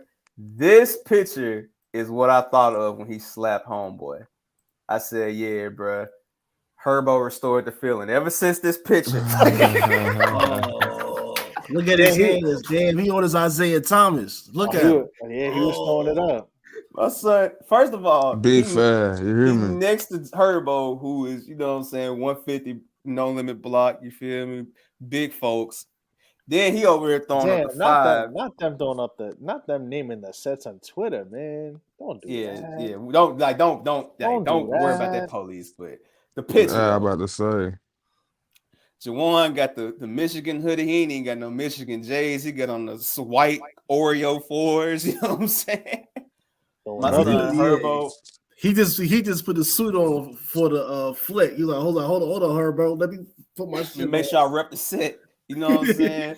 Herbo, he got on the 36s. You know damn well they gave him that fit so they would be too. Nah, I'm 36 is kind of fire though. I ain't gonna hold you. That's a good colorway. You know what I'm saying? My son Herbo got the chain on. You know, Juwan, like, yeah, I know what set you claim, Young Butler. I still gotta throw it up. I still gotta come home. I know you EBK, but I'm throwing up that VL. I don't care what. I gotta come home. That shit. Young fella. Come here, young fella. Let me tell you something. I know you got to go to Essex, but I'm still throwing up that set. And speaking of Chicago niggas having a ball. Oh God. Oh, bro. Hey man, let me tell y'all something about Mike, bro. When Mike step out, Mike step out. Big stepper. I'm talking about the biggies. You hear me? Yeah, y'all be talking about. Bruh. Listen, let's get into Mike, bro. Bruh, the GOAT. I'm a Knicks fan. I hated Mike as a kid when he played us, but it's Mike, bro. Like y'all wanted Isaiah cut his little promo. Oh, he not gonna show up, you know. When Mike showed up at that arena, like crickets, nigga. Like he was quiet. He was already faded when he got there. Hold on, no, bro. I got like MJ he went from Daytona. He went from Daytona. Listen, I respect. I got like they was bitching. I'm like, bro, if I'm Mike, I'm about to make history. Bro, I got like 4 picts I want to analyze, bro. Please put them. Let's go. All right, while that beautiful beam footage. While I'm waiting, bro, like while I'm hustling on this, bro. Look at this picture, bro. When I saw this, I said, bro, this is everything I need to know, bro. Look at this shit. Oh yeah. Look at Mary though. Don't look at Mike. Just zoom it on Mary. Mary was looking at him like he was Casey in '94. You are everything. My son Mike told her she was asking Mike to share her world. Bro, yeah. Mike said, "I still leave her. Don't play. I still leave her." Come on now. You like Charlotte, don't you? Y'all be having tours and shit. I got houses in Jamaica, all that shit. I remember you was down there with Puffy back in the day. But you gotta live in Charlotte. But nah, you want to go live in Madison. Nah, fuck all that shit. I got the house on the lake. I'll make sure I protect you from KC. Bruh, that's wow. Have you ever been to Cookout, Mary? Huh? You ever had Zaxby's before? Hey, do you know who she dated? Do you know who she dated for a couple of years? She definitely went to Cookout at Zaxby's. Hey, bro. All right. Yeah. So you know where Jodeci's from. I'm gonna leave that alone. So that's I'm in the state where Jodeci's at. I'm gonna leave that right there. Bro, so that's the first one, right? Then this one. Why they was holding each other like they didn't see each other like from the Howard Homecoming like 25 years ago? Nigga, because Michael's like, yeah, I'm ready. Nigga, I'm ready. Hey, man. All right. They So don't know my then, name. Yeah, so I'm then, ready. hold on, listen. Yo, Mike. This is this the pants. hey, listen. This is the picture you send your parents to let you know, like, hey, this is me and Youngin. Like, hey, I just saw. I made it here safe. We Mom. made it here Just know. safe, right? But this is what really takes place. Imagine love talking that shit. Mike said, "Nah, fuck all that shit, nigga. Get the shoes. You out here wearing the bullshit Converses. Look at Look at D Wade. D Wade like, so what you gonna do? D Wade looking like, so what you gonna do? Nigga? Jason Kidd looking like, oh shit, bro. Look at James Harden, look like a fucking Herbert. Look at Gary Payton. Nah, like, yeah, he talking shit. He like, yeah, Gary looking like, nigga, I know you talking to me. I know you talking. I locked your ass up in '96, nigga. I ain't never met Mike, but I met Magic one time. Shout out to Magic. He's actually cool as hell. I was bumping them and bumping them. Winston, I got my 2K12 copy signed from Magic. Oh, I have the copy. Bro. Yeah, I'm keeping that forever. He came to my school to speak. And yeah, I got he ain't autographed that much shit, but he autographed that. He was let me tell y'all something, bro. As from one That's shit Mike, talking man. nigga to another, bro. yeah. Gary is looking like, bro. Gary I'm pussy. I know you ain't talking to me, Mike. Gary look like he about to say shit, nigga. I got my shit in the motherfucking car right now. Gary looking like nigga, shorts is under here right now. Gary Payne smiling harder than T-Rex when he behind Murder Mook in the battle. Get that Mook. In the back of Gary's mind, Gary like, what equipment manager? I know they got some size 13s around this motherfucker somewhere.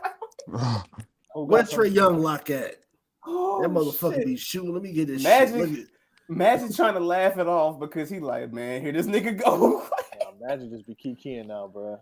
That's the rich nigga laugh too. Look at nigga, we rich nigga. Look at us. I'm trying to get like you, Mike. Mike said, nah, I'm trying to get like you, baby. Mike said, nah, nigga, where them shoes at? Fuck, nigga. Mike said, I'll give you a serious. But look at the way Wade said, oh, nah, imagine Mike's serious. I know this. Nah, I don't know who it was, but shout out to whoever said, damn, during this. It's probably old head right here. Let's listen. I can't even hear it. Damn. Jason Kidd ready to headbutt a nigga. Hey, look at that head on Jason Kidd. Bro, that's like that Richard Pryor. Well, I think it's the Miami one. I can't remember the name. Live at the Sunset Strip. Where he said Jim Brown was like, "What you gonna do, Rich?" Like, look at him like, "What you gonna do? What you gonna do?" Yo, Mike got the clean shaven beard and face. He was ready. Got the earring. Got the hoop. Ooh, got the hoop. He was like, who there? Barry there? Listen, dude, give me the platinum hoop. D-Wade looking like, y'all niggas serious right now? Y'all niggas serious. I thought everything was cool, my brother. Mike really pulled up to this shit like the end of Space Jam in a spaceship. Yo, then my son goes to the court. Hold on. Then my son goes to the court, sees Bron. He was there like the drunk uncle at the cookout. Like, damn, I ain't seen you in a minute. You got so damn big. I love you, nigga. I love you, nigga. Nah, wait till he talks to Luca. Oh no, I'm saving that for Cat. Nah. We saw Cat. He's like, yeah. I know, motherfucker. No, that's the fuck out my I'm face. Saving that for the last one. I'm trying to see if it was another one. I can't find it. Hold on. Nah, hold up. Let me find it. The picture where Mike was staring niggas down. When he got on that podium, he was staring niggas down, man. Like he was ready. He was like, "I'll beat your ass. I'll beat your ass. I definitely bust your ass." That is me. Look how smooth this nigga walking. Like, yeah, y'all know it. Y'all got my shoes on. Y'all got my jersey on. Cut the check. Y'all niggas didn't think I was showing up, huh? Yeah. Look at you, motherfuckers. My son got the white turtleneck. Like, I'm here. Look at this fuck. Look at this dweeb. Yo. The fact that MGK is going to be in WWE in 2K22 is hilarious. Why? To get punched 64 times? Nah, so you can get thrown through a table again, man. Like and punched 64 times? Look ahead. Bro, all right. How you get punched? And of course, this is my favorite one, dog. Bruh. Let me tell you how I know Mike is a gambler, bro. Let me show y'all. Let's go through this. Nah, he was thinking of all them euros. Look, what's the spread, nigga? Okay, yeah, nigga. That I need them assists. That hole. That's the hole. That's the parlay hole. You're doing a good job, baby. Don't fuck it up for me. Come in, nephew. I see you in a minute. Anytime somebody hug you from the side like this, like, no, don't go nowhere. No, go nowhere. Look, damn, nephew, you got so big. I got a lot of money riding on this shit. Don't fuck this up. Look at how he did Cat though. He's like, yeah, yo, sorry ass, get the fuck out of here, nigga. He looked at Cat like he was dirty. He said, damn, nephew, you getting so big. Now, this is the moment where the disgust comes in right here, dog. Yep, look. He said, "Oh, this motherfucker, what the fuck you doing here, nigga? Look at this zesty 6. Yeah. Bitch ass. I heard about you. He walk off and everything. About to leave. Can't like, man, get your shake my zesty hand, ass, bitch ass nigga. Get out of here, you zesty motherfucker. Yeah, I know, right? Yeah. Get your fucking hands up off of me. Oh shit, bro. Said, get out of here, man. He said, get out of here, zesty Rick Smits. Bro. Zesty Rick Smits. Yo, look at Mike look like the logo right there. Yo, that's crazy. Yo, Mike the logo for drug niggas. That need to be the logo of his beer right there, bro. Whatever IPA might come out with. This video had me crying the whole weekend because he really hugged him like a drunk uncle. Like, I'll see you in a minute. He's like, come here, boy. Somebody Photoshop Mike hugging Luca and just replace Luca with a hen dog bottle, bro. With a Casamigos bottle. You know Tony Kukoc? Yeah, man. He was a good man. Oh, you not from the same country? My bad. Oh shit, I don't know. Yugoslavian, Pokoslavia, I don't know. Nigga. I love you, Euro. I love you, Euro motherfuckers. Man, back in my day in the Olympics, y'all used to be together. Come on, nephew. Man. Y'all broke up now? Nephew. Hey, Mike 100% said the most old head shit ever. We got to bring it back together, baby. We got to bring it back together. Nah, man. It was a community. Mike, like, listen, man. Mike pulling up and just chopping up everybody was bro. That Mary J shit had me crying. Nah, Mike. That Mary J Pippen, man, pussy. Scottie Pippen, wild pussy. He was like, Mike might be there. I ain't gonna show up. I can't go. Scotty, you looking incredibly funny, bro. You've been just you take it, bro. You Scotty. Damn, that's crazy, but it's true. Scotty, bro. Scotty, you taking more L's than the Knicks this year. Nah, hold up, bro. I ain't seen this clip, bro. Hold up. This shit. You blew a 30-point lead. All you have to do is show up. Bro, hold you see how he was hugging Dennis Rodman? Bro, if this he told Dennis Rodman, I'll miss you. Let's hang out. He grabbed Dennis Rodman's stomach. Hang on for a second, G. Hold up. He said, come here. We want to What's up, you wild nigga? Hold up, bro. Where the bitches at? Nah, check this shit out though, bro. Hold up, I ain't see this. He was like, "Lizzie, I ain't laughing. Look at this nigga." I mean, Isaiah Thomas is said, "Nah, I ain't fucking with Mike." Michael Jordan was like, "Oh, pardon me, punk bitch." He said, "Oh, well." He's like, "Oh, well." Is that the title? Pardon me, punk bitch. I'm still rich, nigga. You out here touching on bitches. Yeah, I ended your championship, sir. Remember the same sentence. All you had was an injured wrist. You thought you was gonna be on that team, huh? Yeah, tough, nigga. Tough luck. Yo, try next Olympics. Oh, I forgot you hurt your wrist. Or whatever you heard, whatever year that was. I just remember that's the year NBA Jam came out. Bro, Mike is still like, bro. Mike is a fucking legend. Listen, bro. Listen, man. Mike had the timeline in a chokehold for the way he embraced Mary J. Blige. Bro, bro. Mary told him. Mary was like, Mary held him close. Like, don't. You said, nah. She said, you see when Tyrese shot the holder. She said, nah, you don't got money like that. Fam, Mike damn near wanted to come up to Mary like that Jamaican thing. Mary, who breeds you? Yeah, yo. He was trying to breed her. Damn, yo. He told Mary. You know it's ill. We told Mary people just hug crotch first. Like they went crotch. Yeah, like this is this is the upper body. This is lower body. It went crotch first, and then they hug. Mike told Mary, "Shut my world." Me and the RZA connect. Got a whole new meaning. Bro, look at this video, dog. Like Mike couldn't wait for this shit, bro. Like, look at this. Yeah, he's like, yeah. I heard you was here. I see you at the Super Bowl. Bro, look at that. Nah. Wearing no boots. Wearing no boots. Yeah, you got them same boots on now. That's what I call you, boots. Braun and Ludacris in the background. He don't give a fuck, man. Yeah. Yo. Look at Braun. Hold on. Look at what this nigga doing.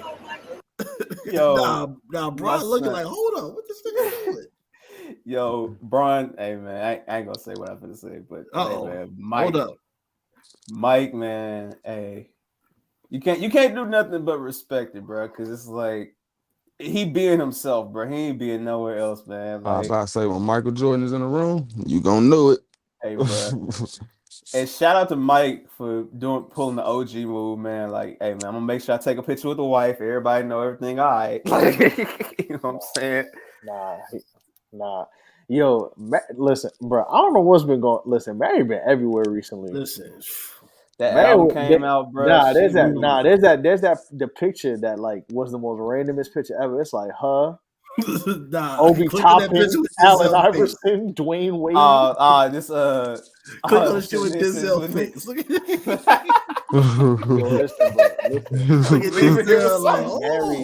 Denzel. Mary like that newly divorced auntie. Like she just out. She outside. Out there. Mm-hmm. Boots. Listen, man, I share Mary's well too respectfully. Hey, man.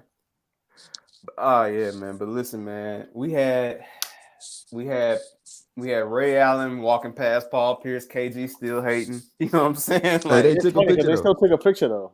Man, that shit was for optics. I told y'all, there's the picture you take to let everybody know you good. You know what I'm saying? But behind the scenes, like this is what's really cool. Yeah. Like I just love how every year. I was gonna say I love how just every time they show when they're amongst other players, like famous greats, like they milk the shit out of that ring worse than anybody else, bro. Yo, shout out to Iverson coming through iced out, man. Listen, man, AI, know he gonna be the hood nigga that he always is. If I ever meet Allen Iverson, bro, I will. He did. No, Nelson, he did. He out here somewhere. I will hug Allen, bro. Come, like, bro.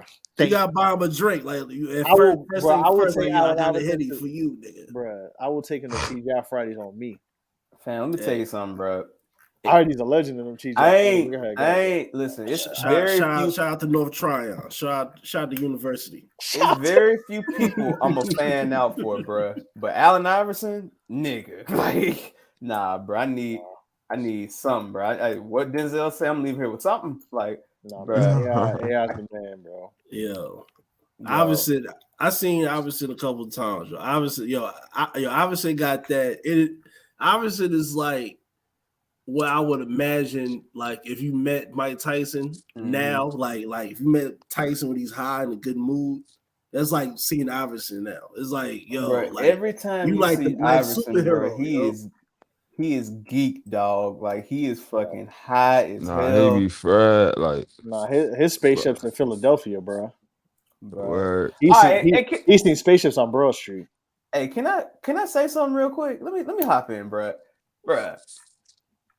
Bleacher Report. Y'all got the fucking Warner bag, bro.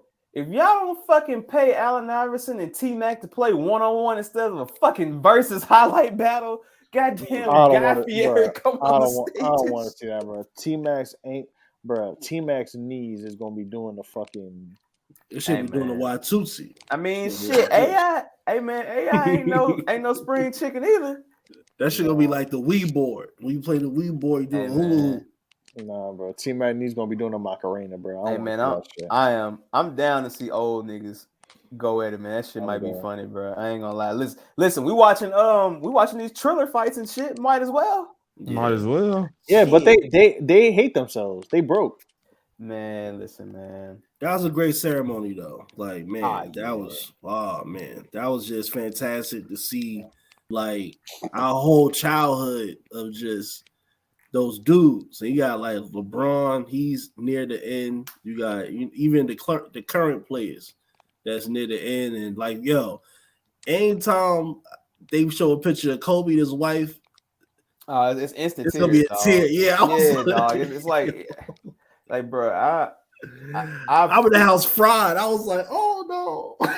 I'm gonna see if I can find it. No. That one. Like I said, that shit was for optics though, Bob, because they had Jerry West taking a picture with Bron and them after he said that bullshit, bro. Everybody know Jerry West, man, he ain't fucking with the Lakers, bro. So yeah, man, like that shit's funny, man. I was there too. It was fire to see that, even there's a video like Ewing and Melo that was cool to see. That's the last 25 years of basketball, but I don't care. Like, it was cool to see them chopping it up. Like, this shit is hilarious, bro. Look at Jared. Like, y'all are my last hope. Right? Y'all are my last. I'm a proud boy. It is you. It's you. Don't fuck this up. Giannis is on your ass too, so you better get ready. He like, listen, man, them white boys, man. It's kind of rough for us white boys. Like, we gotta stick together. Amen. Back in my day in West Virginia. Yo, this is a picture I'm talking about, yo. Look at this bullshit, man. Like, this motherfucker fronting like he still give a fuck about the Lakers. Man, look at this bullshit. Bron looking like, man, get me out of here, dog. Like, Shaq hating ass up here. This was low-key a sad picture because for obvious reasons. I was like, damn. Oh, of course. But still, Kareem, Magic. Yo, don't that HBO series come out like in a few weeks? Yeah, next week. Next week? No, on the 6th. My bad. Okay. Yeah, I gotta watch that. I gotta see that shit. That's we as a family have to talk about that, man. Like, funny as shit too was when Kawhi was there and he was just like taking pictures for Isaiah Thomas and shit. That shit was, like he signed like I forgot who was like he was signed to somebody's like program and like it's just like it was just mad cool to see like Jerry West like, yeah, how's your ankle? He's like, yeah, I'm trying to get better. Motherfucker like shook Billy Cunningham saying he's like, how Kawhi let me show y'all. It's like, oh, I'm out of here. Like, just so y'all can understand how crazy this shit is with Kawhi, bro. This nigga has a fucking iPhone Pro in his hand. Look how small this shit looks, bro. Yeah, that's a fact. Yo, AI really the drunk uncle, bro. I love it. But fam, my son came through with the chains and the fucking Gucci shirt, bro. My son, we gotta look fly, bro. Come on, man. Like he the reason why he in the Mount Rushmore NBA culture. Like, the only thing that was missing if he had like the Jeff dress code leather fitted. I got them in the closet. If he had like the leather snapback, the Jeff Hamilton. Oh man, crazy. Nah, he pulled him in a Jeff Hamilton NBA 75 jacket. I would have lost it. He would be the only one with the leather on. Like, funniest shit ever is when they introduced like Clyde Frazier and he didn't even have the jacket. He had his own shit. I said, nah, Clyde said that jacket not good enough. I need the snakeskin, boy. Yeah. He gonna pull my this is the picture I was talking about. This is the most randomest picture, bro. Mary high ass. No, AI is high, but my nigga got a ski mask on. Yo, listen, AI. Listen, man. Listen, OG. I hope if you listen to this podcast, I don't know because the stream must be tapped. You got to roll the ski. I don't rock the ski mask joint. I don't do that. You know what I mean? But you got to roll it back a little. Roll it back a little more, man. They can't be seeing your eyes and shit. Like, listen. He looking like a ninja. He looking like a Zulu Ninja Turtle. He was ready. He was TTG just in case. Just in case Fat Joe talking about marry my sister. Like, nah, fuck all that. Man, Dwayne Wade like Johnny Gillen shit. She ain't your sister tonight, nigga. Dwayne Wade dressed like so Joe at 96. So just so I can do a throwback, you know what I'm saying? Youngin was dressed like AI, and I was dressed like Chris Paul on Saturday, dog. That's what the fuck I'm talking about. Like, look at Paul Pierce. Look like a fucking Paul Pierce look like. Nah, I was gonna say who he look. I ain't gonna say it. No, he look zoot out his ass, bro. Bro, them niggas is high as fuck, bro. Shout out to Obi Toppin somehow in the middle of this picture. Somehow in the middle, man. Like that's a legendary picture, man. But he came with Fat Joe. Fat Joe's like he's with me. And Obi's pops is in this picture too, in the back. But oh my god, bro. I mean, he ain't wrong. Like, I mean, he not that wrong. He just got hurt. That's all. Yeah, salute to Shout out to that Pops. Jordan, man. But yeah, yo, best funniest shit out of that whole shit was fucking Jordan, bro. But I like seeing the OGs. Like, I like the Ewing Melo. I ain't gonna hold you. A starting 5 Knicks from the NBA 75 would be crazy. You got Clyde. I was thinking, I'm like, yo, Clyde, Ewing, Melo, Willis Reed, and you put Earl as a 2. That's a wild ass team. I mean, shit. I mean, I don't think anybody's gonna touch a Lakers starting 5 from that. Oh, the Lakers starting 5 is like crazy. That's like just that Knicks one will be a fun team. The Knicks will be a fun one. I'm trying to think of my Mavericks. All Clyde got to do is play defense and pass. He does not have to score. You got you can fuck around and get some decent, mix-ups there, but like the Celtics, Lakers, that's like OD. Like, you know what I'm saying? So like, then again too, they probably like. I wonder what team had the most. Yes, 75. He was, yeah, just like a cop too. I mean, shout out to them. But yeah, what was I gonna say real quick? Damn, I really that. You're talking about NBA 75 teams. The Pit. I learned today that the 04 Pistons are the only championship team that does not have one person in the 75. Not one person. Mm-hmm. That shit's crazy. I mean, all right, let's be okay. Rightfully so, though. Respectfully, at least Chauncey, bro. Who gets it? Okay, let me be 100. I'm putting Chauncey Billups in there before I put Russell fucking Westbrook. I know he got an MVP. I don't give a damn. I'm still putting Chauncey Billups in there before Westbrook. So outside of Chauncey, though, Rip. I mean, no. Rashid, no, definitely not Ben Wallace. I love them all. Well, Ben Wallace probably got the best chance out of all of them because he got a lot of defensive stats. Yeah, but I think Chauncey got like the Finals MVP, and I think Chauncey got other like accolades that get him in before everybody. So Steph don't got a Finals MVP. So I mean, Steph got you talking about the best. I was you talking about the best shooter. I mean, yeah. Listen, if y'all, what episode was that we discussed that? Like volume 50. That was early. 3 or something when the 75 list came out. Like that was, yeah. Hey man, like go back and listen to the episode. But Chauncey, none of them. No, respectfully, and I'm not trying to shit on them, but I really like. I'm like, damn, that is pretty crazy. Like, I thought there were other teams that didn't have it, but listen, that team is great for what they did. You know what I'm saying? And my team that we got our championship has Jason Kidd and Dirk, which respectfully we understand that. But Chauncey Billups is definitely in the conversation of people that should have made that list. And we'll discuss that another time because y'all are fucking wilding with some of these lists, man. Like I'm seeing motherfuckers like listen. If you don't like Kobe, just say you don't like Kobe because not having Kobe in your top 5. If you don't like any of these players, just say you don't like them. But I do understand certain ones, and I love Kobe, but I understand certain people's viewpoints. I saw one. There was an AI one. Like, why do we? I'm like, bro. I seen the AI slander. Not tolerated. It's a no-fly zone. The Melo AI slander is a no-fly zone. The Melo slander came back for about 2 hours, but then that got killed. Man, fuck, man. Listen, man. I seen who else got slandered that got free. I'm trying to remember who else, but Reggie Miller and his belly button ring. No, I mean that's deserving though. That's deserving. Oh, and before we move off All-Star Weekend, man, shout out to Steph for Lil Boy and Trae Young on Sunday, man. That shit was hilarious. Yo, somebody shared the fucking Remember the Titans clip. It was like, ain't so fun now. This is like hey, man. That's the real seafood right there. We was trying to tell y'all. Like, they was like, yo, you a Knicks fan, you hand. No, bro, he not Steph, bro. Hey man, if you listen to this different. If you listening to this, Keith, hey man, you come and bike, bro, because hey, we gonna have a conversation. Love and light to Trae Young, but he not Steph, bro. That's a whole nother class of bad motherfucker. Like that's different, bro. But that's Chrysler 300 versus the Bentley. Like what you are we said, doing? They need to keep this all-star format because it's interesting when they have a point to score. Because shout out to LeBron for hitting that last shot. Man, that's Nissan. That's Nissan 240Z versus the Skyline GTR. Like, what are we talking about here? Hey man, that's a motherfucking. What are we doing? That's a motherfucking V6 versus that goddamn demon. Like, man, it's a difference, bro. Like, what are you That's saying? the Elon like, score. Come on, man. Like, y'all talk. Come on, man. Like, what are we doing? You need help, my boy. Yeah, I don't know bro. We gonna have, bro. Hold up. When we get a paywall, when we one day, I started to.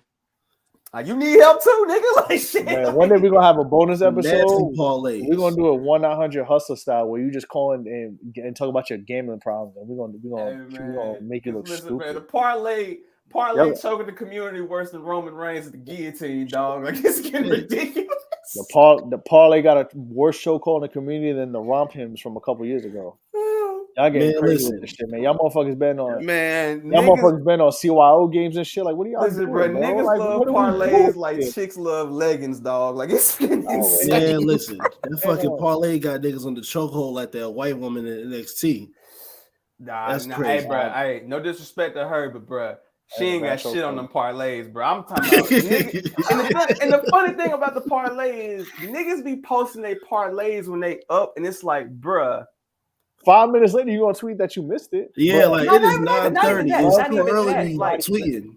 Y'all ain't even thinking like how me and Youngin thinking. Like, bruh, you can get robbed. Like, why are you telling the world you want 36? Motherfuckers over here tweeting. Damn, I need Luke Kennard to hit 2 more threes. Like, I can win $100,000. Like, nigga, I know where you live. Like, nigga, do you know that I can see you? I need Abilene Christian to pull through. Abilene Christian, like, holy cross. It ain't been on motherfuckers bet on what sneaker LaMelo Ball gonna wear. Like, bro, you need help. Hey, and them apps is loving that motherfucking. They loving it too. They taking all. They be smooth somewhere. They should have never gave New York FanDuel, bro. Oh my god, FanDuel. What's the MGM one? Caesars. Caesars. MGM Gold.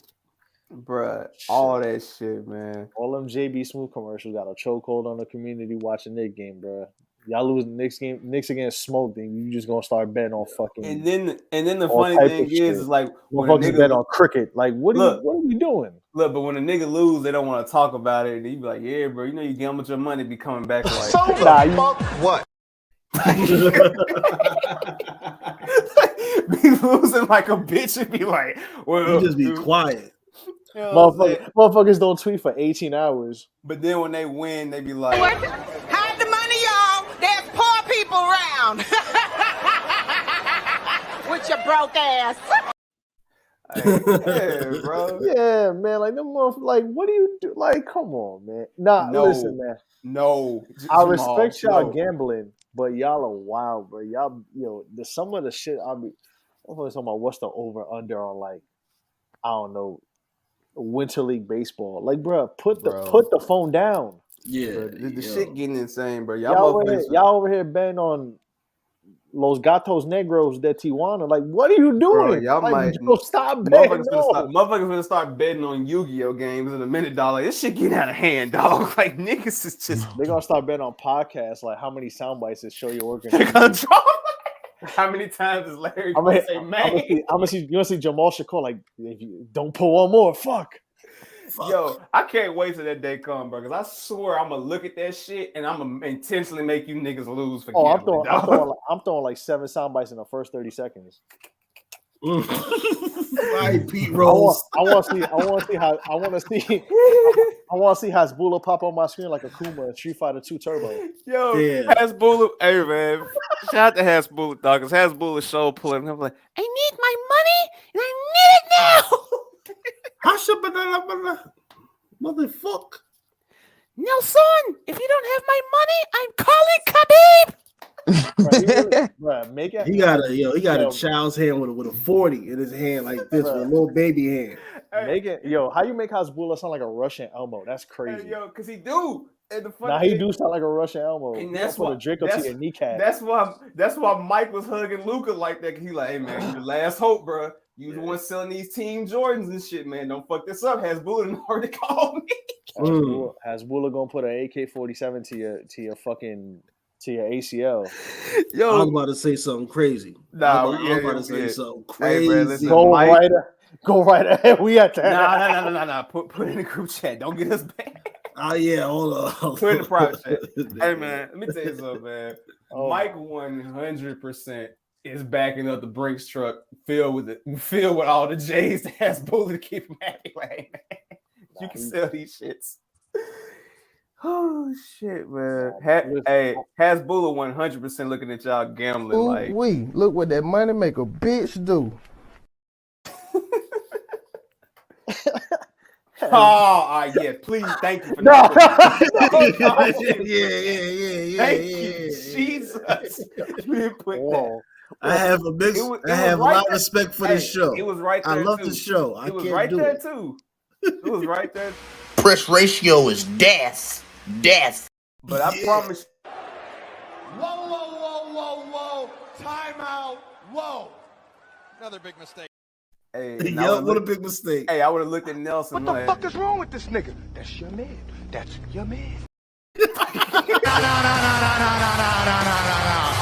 No way. I don't think so, pal. That's not how this works. Right, Nelson being Nas. Nelson being Nas. My Larry just said, like, come on, man. What you? Oh shit, man! All right, man. You gonna get that comment was true, this would have been me. I know. You gonna get your son? Before we get up out of here, I'm gonna run past one quick topic because I'm pretty sure more will be revealed next week. Hold on, before we're done. Go ahead, man. The 3-point contest was fine. Celebrity game was cool. I never want to see Jalen Green, Cole Anthony, Brad. Now we need to talk about that dunk contest. Great dunks. You know what the funny part is, bro? Great players doing dunks. Hey, listen, when that was happening, Banks was telling me this shit was terrible, and I was like, all right, and I haven't watched it. I still have not watched it. Okay, I'm gonna explain this. Okay. How do I explain this? Cole Anthony's dunks was ass. I ain't watched it either. If you're gonna watch Tim's, and I said, all right, I'm out of here, buddy. Nope. He did like the worst woo walk I have ever. He was trying to get sturdy. I'm like, bro, that's not sturdy, bro. Like he was dancing like an undercover cop.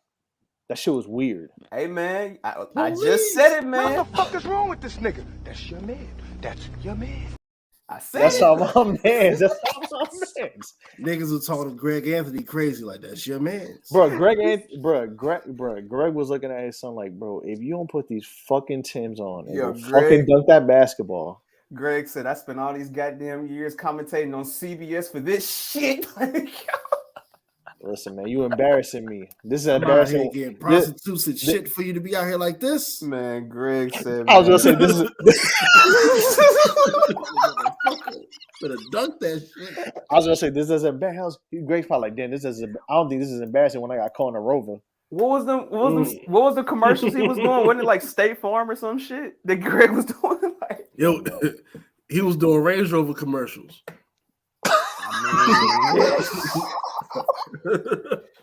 Rover gang. I'm out. That's it. Shout out to K-Dot, man. All right, before we get up out of here, man. Hey, I would pay to see Vince Carter come back, Pops. I'm not gonna lie to you. I would love to see Vince like try to get some dunks off. Like, if you want me to pay, get Vince, LeBron, like some random old head dunk contest. Let's go. Fuck it. Nah, you know what? Dr. J can still dunk. You know that, right? Nah, what's that dude? His knee gonna snap like Marcus Johnson. I don't want to. Nah. Yeah. I couldn't even laugh at this one because it was for his like mom, I think. He does it every year though. But I mean, but I can't laugh at him doing it for his mama. But bruh. Yeah, nah. Some niggas. You know what's crazy? Obi, it's funny enough because I feel like Obi's dunks were actually decent. Mm-hmm. Like I ain't gonna hold you. Off the backboard East Bay dunk as a safe dunk shows how like he can actually dunk. I just feel like considering how bad Cole Anthony was, how bad Jalen Green was, like that NFT dunk was fucking ass. I'm like, bro, you. Nice 9 fucking tries, bro. That's what NFT stand for. Bro, here's the thing that you gotta understand. Like this before we terrible, move on bro. for real, you gotta think about it, man. We have been spoiled. Like, and I told Banks this on Nah Fuck That. Bro, nothing is gonna top that 2016 dunk contest.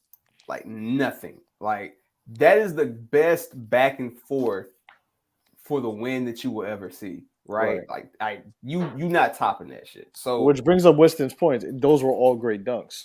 That's what I'm saying. Just a star doing a good dunk. They were all great, 100%. fantastic, perfectly executed, flush dunks. If Obi flushed some of those dunks that he did, because they were good ideas. Like, bro, listen, putting the ball behind the back, jumping over somebody is not an easy thing to fucking do. If he flushes it, I think if he dunks it like with more power, I think people will talk about it more, even though there was already a nasty stench on that dunk contest because everybody else was ass.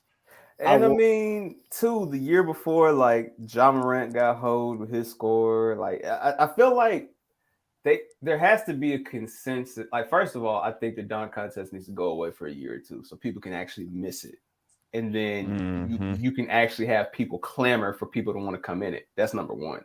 Number two, I think that there needs to be. I feel like the dunk contest, like, they should release a pool of people that they want to judge it, and I feel like the players should be able to vote. Like, okay, Dr. J, yes. Fuck Kevin Hart.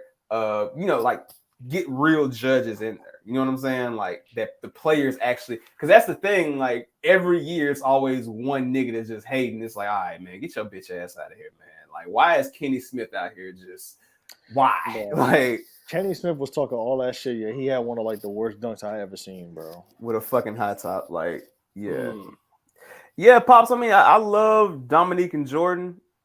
I love some of the other ones, but that's just it. It's that conversation for me. You know I remember 2 dunk contests. Always, formats. Jamal. It was the fuck DJ Khaled. It was the real quick, Winston, real quick. Somebody said on Twitter today, I think it was Van. Shout out to Van. He said Mustard DJ albums Mustard albums are better than Khaled albums. And I was like, are we here? Because listen, in a versus, Mustard is wiping Khaled. Continue, my brother. Oh yeah, very much so. The year of Josh Smith, Amari, and J.R. Smith, that was a great year. That was like in Denver too. Highly underrated. That was an underrated year. And also, remember that year they had East versus West, and it was like NBA street style 3-on-3, and then the East Coast team, it was John Wall, Paul George. Like it was like the year Paul George took it to Miami. And I forgot who's. I remember that. I remember that contest. That was a. But the final round, it was like all 3 of y'all versus them 3. Y'all got 2 minutes just to go crazy. They was doing like double alley hoops. They was doing some wild shit. Yeah, I mean, I think you can change the format for sure. I think that's always going to be a way to keep people interested. Like the 3-point contest is basic. Yeah. The skills contest is you can do a few little things, but I mean, there's no dunkers in the NBA anymore either. Like there's no specialists. That's a good. You see, that's the point I had too, because Cole Anthony is not. Like the only person out of the 4 people that were in that dunk contest that I could see being in a dunk contest was legit Obi Toppin. Exactly. Because if you watch there's a video where they showed him actually practicing. I can see Jalen Green. I can't see Jalen Green being in one. I can't see. Honestly, respectfully, he's a good player, but he's not a dunker. He don't strike me as a I mean, but then he got the hops to be. But see, that's the thing. Like, and we're gonna get to Winston as we wrap up because this is our illustrious guest, man. Shit, might have to have Winston come back, but he always coming. No. We'll talk off air. Yeah. But listen, man, the days of like the great dunk star, like. It's only so many in the NBA. Like, really, the main people you catch on highlights right now, I would say, is like Ja Morant for sure, because Ja be trying to take niggas' souls. Like, we need Ja in a dunk contest, but they hold him again. Yeah, he been in one. I would like Ja Like if I had to do one, like Obi's probably gonna come back because he won. True. So that too. Now we're in the shooters league. That's what I'm saying. So like it's the 3-point contest was more popping than the dunk contest. It's few and far between. That's why the dunk contest isn't what it used to be, because like the game has changed. Like the game went from inside mid range to long range. So it's changed. So you're not really getting. I mean, cause shit, I think even somebody like Anthony Edwards could probably do some creative shit. I mean, I know Ja, Anthony Edwards, Obi because he won, and give me one more person. And I mean, shit, if you just want the ratings, you know what I'm saying, like the ratings and shit. Ja versus Zion in the dunk contest, hell yeah! So Ja can go ahead. That fat fuck ain't doing shit. Fuck him. That fat piece of shit. All right, man. We here, man. We here. Yo, shout out to JJ Redick. Hey, man. Hey, best sports. Listen, the hate. Damn, we shot out a white man on Black History Month. That's crazy. Yep. Fuck it. Hey, niggas already fucked up Black History Month already. 2 out of 3 black people said yes. So yes. I guess I lost. Damn, that's crazy. Yo, so listen, man. This is my point. Like, it's getting few and far in between. So I just feel like they need to like legit hold it off at least for a year, at least for 1 year, and bring it back, the year after, and then we can see, because it's just like, I think if you hold it off, when people start asking for it, that'll bring the ratings back up, because they took it away. Remember, they took it away in the 90s. Like, they took it away for like, what, 4 years? Mm-hmm. And then brought it back, and Vince is what kept it back. After Harold Miner stunk it up. I think Kobe won one, and then who was after Kobe? That Kobe one was not good either. Like, nah, rest in peace, but love to Kobe, but no, that dunk contest aside from Kobe. Iverson was supposed to be in that dunk contest too. It was supposed to be Iverson, Kobe, Larry Hughes, but I think thank God neither of them in that dunk contest. That dunk contest was fucking ash. So love to Kobe though. All right, so I'm looking at the ass. I'm looking at it now, share for everybody, so we can just see who. Shout out to Moesha. Legend. Yes, sir. All right. So let's take a look at these. Let's look at this. All right. So you got Kenny Smith, terrible. Kenny Skywalker. How about that, huh? Skywalker. Kenny Skywalker. Sean. Man, flip the pot, slam dunk, skirt Sean Kemp. Shout out to Chill Will and Quavo. Scottie Pippen won a dunk contest? No, he was in the first round. Oh no, okay. All right. This is I'm like, bruh, my mind is. No, this is each. This is each contestant. Yeah, so I got you. He won in 90. D Brown won in 91. My nigga, like what? Bro, Rex Chapman was in the. Oh yeah, Rex Chapman was in the dunk contest. Hey, that was back in the times though. Shout out to Rex Chapman, man, legendary white boy. Blue Edwards, I ain't heard that name in a minute. Yo, D Brown. All right, Cedric Sabalo. Harold Miner won in 93. Terrible. You Percy Ellis. You have Clarence Weatherspoon in a dunk contest. Isaiah Ryder.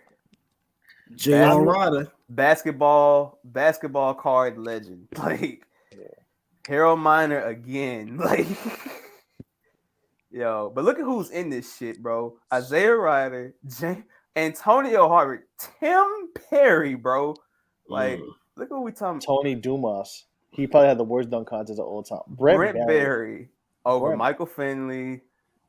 Yo, Brent Berry winning the dunk contest during Black History Month is hilarious. Michael Finley.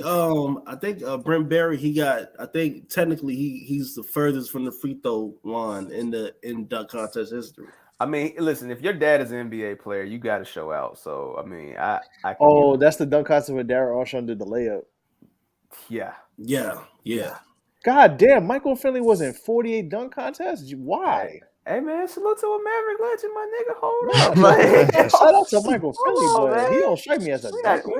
Shit. No, he was more like an in-game dunker, but not like a dunk con specialist. I can see Michael Finley, throwing it down. Why we love Dorian Finney-Smith so much? Because he reminds us of Finn Dog, man. Damn, I feel bad for y'all then. All right. All right. How them niggas doing, Neil? That's what the We fuck I asked, thought. bro. That's why we told Kemba, yo, go back to Soundview and go to Galto 98, 99. rehab, and we'll see Nothing. you later. With that and then the lockout. So that's the Yeah. last. So it was from COVID to Vince. Look at Darvin Ham. Darvin fucking Ham in there. Darvin Ham broke one backboard, and he made a whole career out of just breaking one backboard. Bob Sura, man. Like Bob Sura. Yo. Yes, Jules. Yo. And then I mean you got I'm bypassing that. Black History Month. Nope. No, sir. That's what she looked like. Yo, Youngin, Hakeem Ward, dog. Like yo, Syracuse legend. Hey. Syracuse legend. Salute to him. So you got Andre had a good year too, though. That was a good. Oh yeah, that was a great one. Him and Nate. Yeah, that was a great one, man. I mean, these dunk contests, these were good. Josh, Nate, Gerald Green, Chris Anderson. Yes, sir. Dog food. Yo, Nate just winning every goddamn dunk contest. Like, yeah. Dwight Howard. Fred Jones. God damn. Yo, Mine. Terrence Ross, Chris Evans, Jeremy Evans, PU. That was a nasty dunk contest. East West. So yeah, John Wall was dunker of the night. He had Damian Lillard. Ooh. Yeah, you got Levine. Yeah, Levine. Aaron Gordon got hold. I don't care what nobody says, bro. Like Aaron Gordon got hold. You talking about the first one, or you talking about the second one? Both. Like shit. The first one I can understand. I'm not mad at you if you pick Levine in the first one, but the second one like, bruh, D Wade like is a bitch for doing that. Nah, the Derrick Jones one he got hold on. That's what I'm saying. The Derrick Jones one he got hold. The two against Zach, if you say it, I'm not gonna argue with you. Well, the first we one we won. The first one with Zach that was the best dunk contest. We won that one. We won. But this second one with Derrick Jones, bro, that shit was horrendous, bro. Like, and D Wade knew it, and that's why he did what he did. Like, fucking. That's what I'm saying, bro. The players need to be able to say, "All right, I want this person as the, keep D Wade." And bro, I never, if I ever see Dwayne Wade voting on another dunk contest, I'm shutting it off. Man, fuck D Wade, man. That's all I'm gonna say. Amari did get robbed. Yo, he low-key did. Well, no, it wasn't that. It was like everybody was even, but it was a high level even. But that was more of like a preference because Amari had the power. Josh Smith had the distance, but J.R. Smith, he had like mad swagger. Like that behind the back baseline. Was mine was something retarded. Was that the year with the Steve Nash when he cuffed it like this too? And he cuffed that motherfucker. Yeah, that shit was crazy. Was that the year with the Steve Nash that he did the rainbow kick? Yeah, I think the so. head with That was a great dunk contest. That was a good dunk contest. Yeah. That was in Denver. I forgot what year, but that was back when NBA Live had a dunk contest in the game. That's when NBA Live had just started putting the dunk contest in the game. Remember both of the triggers? Because that was the 05. It was 05. It had to be. Had niggas trying to do the 720s and shit every time. And you're right. Amari got robbed because Amari was going crazy, man. Like it's Winston checked the private chat, but it's They was doing, man. It was great, man. All right. So before we get up out of here today, there is, and Nell, we'll talk off air. Okay. And you'll see what's up. All right. Before we get up out of here, y'all. Oh, man. While it's fresh and on our minds, hey, man, salute to my dog, Hit Kid, man, because Meek Mill. Oh, my God, man. Oh, man. Let me see if I can pull up the Hit Kid post, man. I'm lost on this one, but I know Meek Mill been taking internet L's for a good period of time. All right, so Meek Mill, Jay-Z, Maverick Carter. They bought in a Lil Baby. They bought Mitchell and Ness. So they own 25% and Fanatics owns 75%.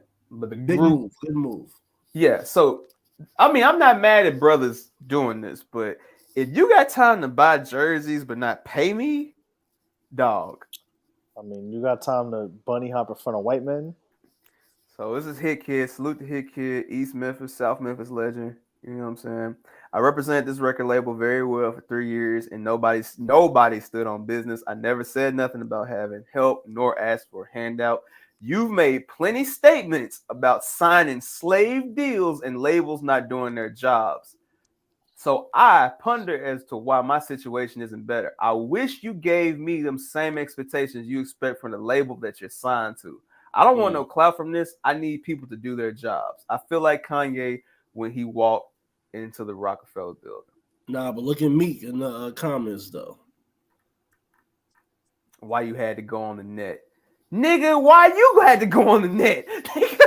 Yo, what is this epidemic of rappers? Well, I know the reason, but why are people just outright coming out like, yo, I'm pop, like my pockets is fucked up right now, and it's been fucked up for a while, and I only make money off of shows. Because you gonna answer that? I'm answering responsibly, and I'm gonna be funny because they're like literally it's a cry for help, and the social media age has people will tweet a problem about anything before they go and talk to the person that's a problem about. Like motherfucker will drop a subliminal quick as hell. It's not helping that you got artists fueling it too. You know what I'm saying? Like people think that's just the norm to do. Like that's the difference between like this social generation and generation before. The generation before couldn't go online and tweet about people and shit like that. You had to see a motherfucker face to face. You know what I'm saying? Or word got around, you was talking shit, so it came back. So that's just these internet niggas, man. And that's why I'm laughing at Meek, because to be funny, it's like, nigga, you are literally nicknamed Twitter Fingers. Like, you are the last person to be like, why you go on the net, dog? Like, you were the original on the net nigga. Like, well, not original, but you took it to a new level. You know what I'm saying? So, man, I just feel, I ain't gonna say I feel bad for Hit Kid, because I'm gonna be honest with you, you have to look at what you're getting into. And honestly, Hit Kid's probably looking at that now and saying, you know what, I should have thought about this. But the thing is, when you independent, not meaning signed, but you just an independent hustler, you're gonna make waves happen. So Hit Kid's still getting placements. He still got, plenty of opportunities available, and I'm pretty sure he's gonna be just fine. Like, we see the rise of Duke Deuce, you know what I'm saying? And every one of those beats, if it ain't Ayoze, it's Hit Kid. So salute to Hit Kid. But Meek just doing this shit is ridiculous, because it's like, dog, you literally complain to anybody who will listen about your label situation, but you're not even promoting your Dream Chasers artists. And Hit Kid's not the first one. You've had Melly, you've had like mad people. And then, I mean, Hit Kid probably sitting there laughing at the shit that happened with Knowledge and all this other, like, you have to understand something. And I'm gonna let y'all go after this, I promise. But my guy told me something profound years ago, and it's always stuck to me. And that's, I can send you a beat, do all this, but if it's just stuck on the hard drive, neither one of us make money. So Hit Kid is probably thinking about all these fucking Dream Chaser compilations that could have came out, all these different fucking avenues and streams of money. And it's like, nope, I just want to, talk about how I'm getting hold and not do what I say I'm going to do. Like, talk about NFTs. Yeah, like, bro, like, man, NFT your ass to the goddamn studio and drop that fucking project. Like, what the fuck? I'd be mad as a motherfucker. Like, yeah, bro, I'm gonna drop your shit as an NFT. What? NFT, nice fucking try. Yeah, nice fucking try. Like, ain't no way, boy. So, yeah, like, bro, like, you got more time to tweet about 6ix9ine and tweet about all these other motherfuckers, bro, but you ain't got time to. Yeah, damn. Yeah, like, bro, it's fucking ridiculous, man. Listen, I'm a little bit passionate because Hit Kid is home team and he's hometown, but it's like, bro, like, y'all, like, niggas got to stop this shit, man. Like, not every nigga that's out here with brunch hats and talking this LLC talk is for the cause, bro. And y'all seeing it. Like, y'all seeing it, man. Like, not every nigga at that Rock Nation brunch is down for the cause, man. So I'm done, man. Y'all go ahead, man. That's my rant for the night. Wow. That was strong. That was very strong. I remember Glasses Malone I was listening to his podcast today. He was like, Jay-Z is a capitalist because if you ever sold drugs or if you ever did like street things, like for the street, that's really all it is just capitalism.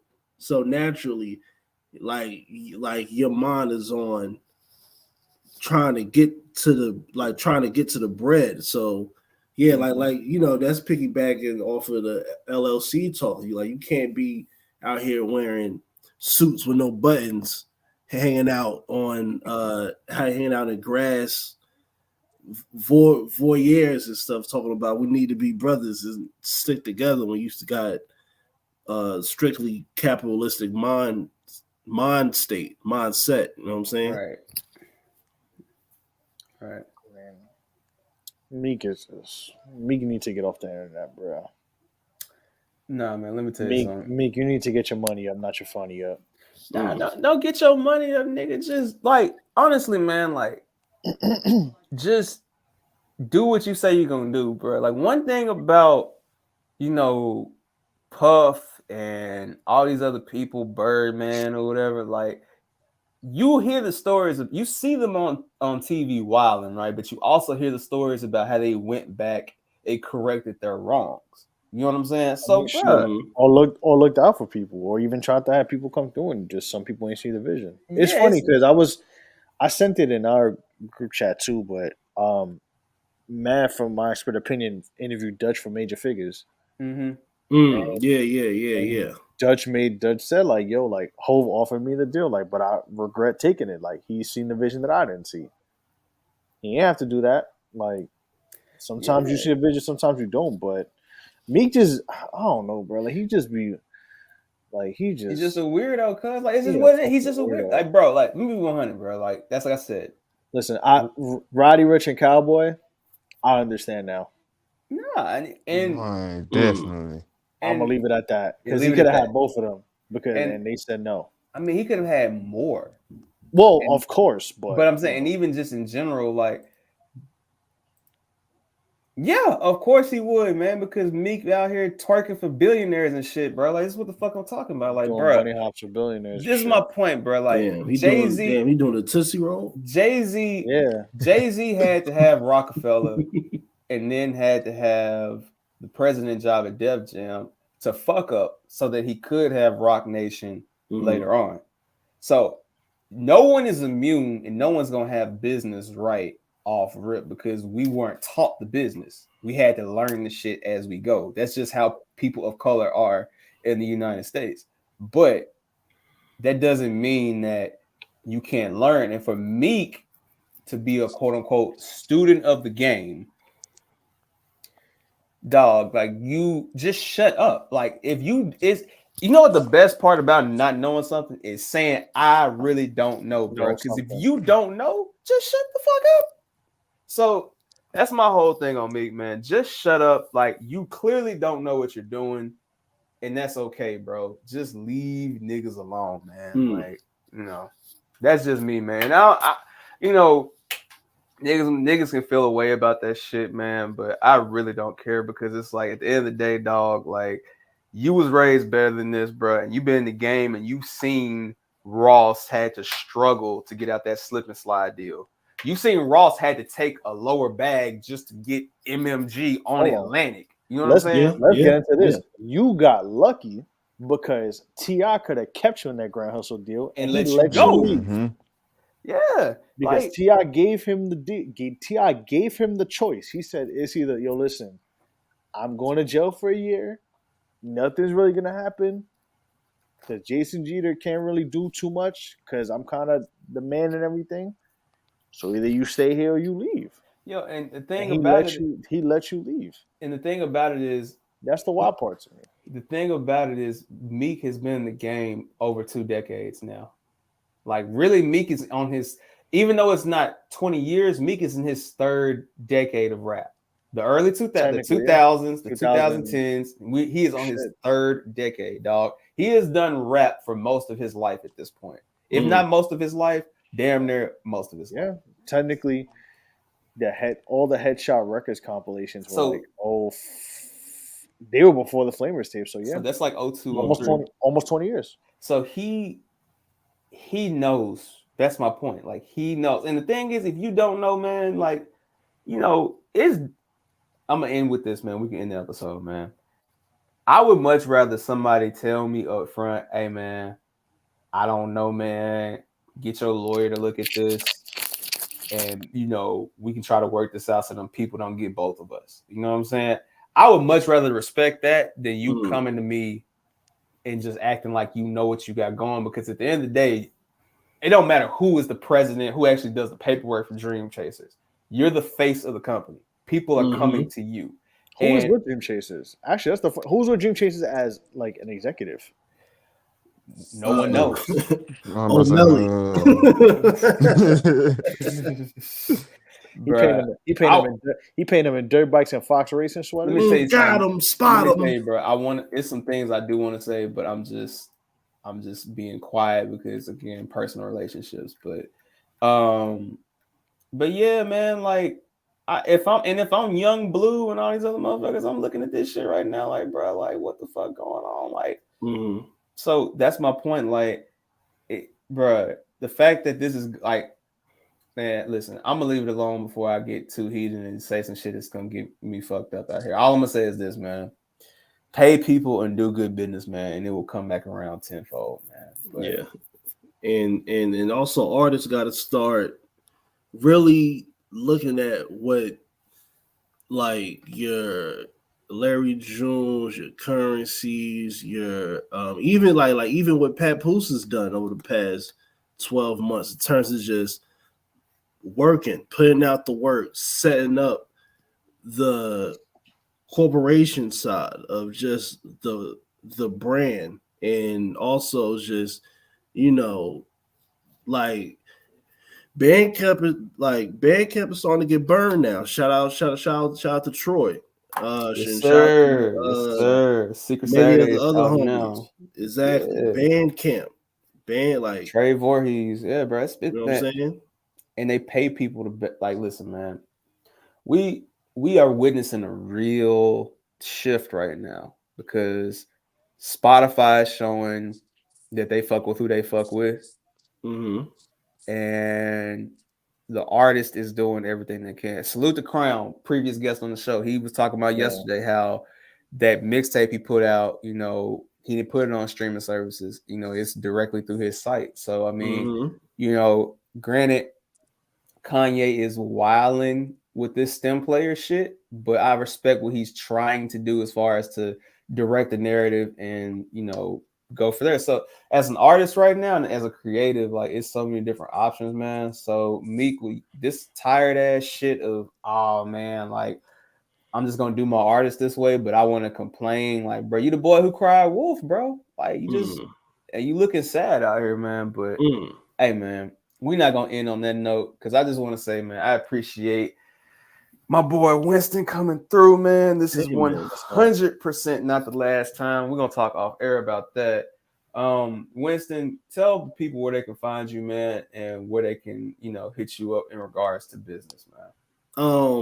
First and foremost, I want to thank you guys and also just congratulate you guys. Tip my hat off for y'all just staying strong. 63, many more to go. I can't wait till y'all get to triple digits and 4 digits. You know what I'm saying? Of episodes, and you know what I'm saying. It's a beautiful thing. And also shout out to Banks, the man with the master plan. I was just leave it like that on with Banks, because he don't like the light on him like that. Fuck that nigga, man. Nah, it's all love, Banks. But King Murphy Media on social platforms. I live in NC currently, so I got like a pull-up deal far as on the music, far as the music video tip, like a 333, like a synchronicity angel number type of manifestation price range. And plus for that, you just get like an ill pull-up one-shot video. You'll have the wild effects on it. And, you know, we're going to like, I'm going to just make sure that you got like the hottest shit, period. And business people, you know, shout out to the Josh Howard Foundation. I'm working with them. Shout out to Bond Events, the Chris Paul Foundation. I just did a video with them yesterday. I gotta I miss Mania because I'm doing some stuff with them coming up. But yeah, man. But you know, we'll talk about that more. So you know, yes, sir. Yes, sir. We appreciate you, man. All right, man. And you can follow Youngin at 2L's Youngin. Nell is at Who Is Rich Nell on Twitter. You can find me on all social media at DJ Larry0093. The pod is at ShowYourWorkNet. Like, subscribe, share. Do it old school, man. Tell your friend, tell a friend, man. You know, we don't scare women. We don't do none of that crazy shit, man. We just be kicking it on here, man. You know, only podcast in the world that can go from Street Fighter to Mike hoeing everybody at the All-Star game. That's called diversifying your bonds. You know what I'm saying? It's just like my cousin who, you know what I'm saying, is a gangbanger. You know what I'm saying? He's a gangbanger. He is a Q dog and a choir director, man. It's multiple facets to this shit, man. You know what I'm saying? Bro, he really should kill O'Neal of Memphis. Hey, yeah, that sounds crazy. He ain't in Memphis either, but we'll talk about that off air. And before I get up out of here, Jamal asks, the World War III draft kickoff, what round you getting selected? Hey, my boy, I am past the age limit, so them niggas ain't selecting. What's the age limit? Like 27, I think. Oh, we lit. Let's go. We lit. Hey, but you young bulls, hey man, God bless. But yeah, man. I mean, shit, I probably wasn't gonna get picked to like Tom Brady round anyway because I'm Puerto Rican. So I would have been like, listen, I'm using my sickle cell disability. Fuck the bullshit. Y'all ain't drafting me and shit, man. Scoliosis. CTE. Damn. They would have CTE. They would have tried to draft me, bro. I would have been listening off excuses. I would have been like, CTE. Hey man, we out of here, man. We'll catch when y'all I got boys. off the plane, I would have been like, I lied. We'll catch y'all next week, man. Peace. We out of here. Later. Yeah.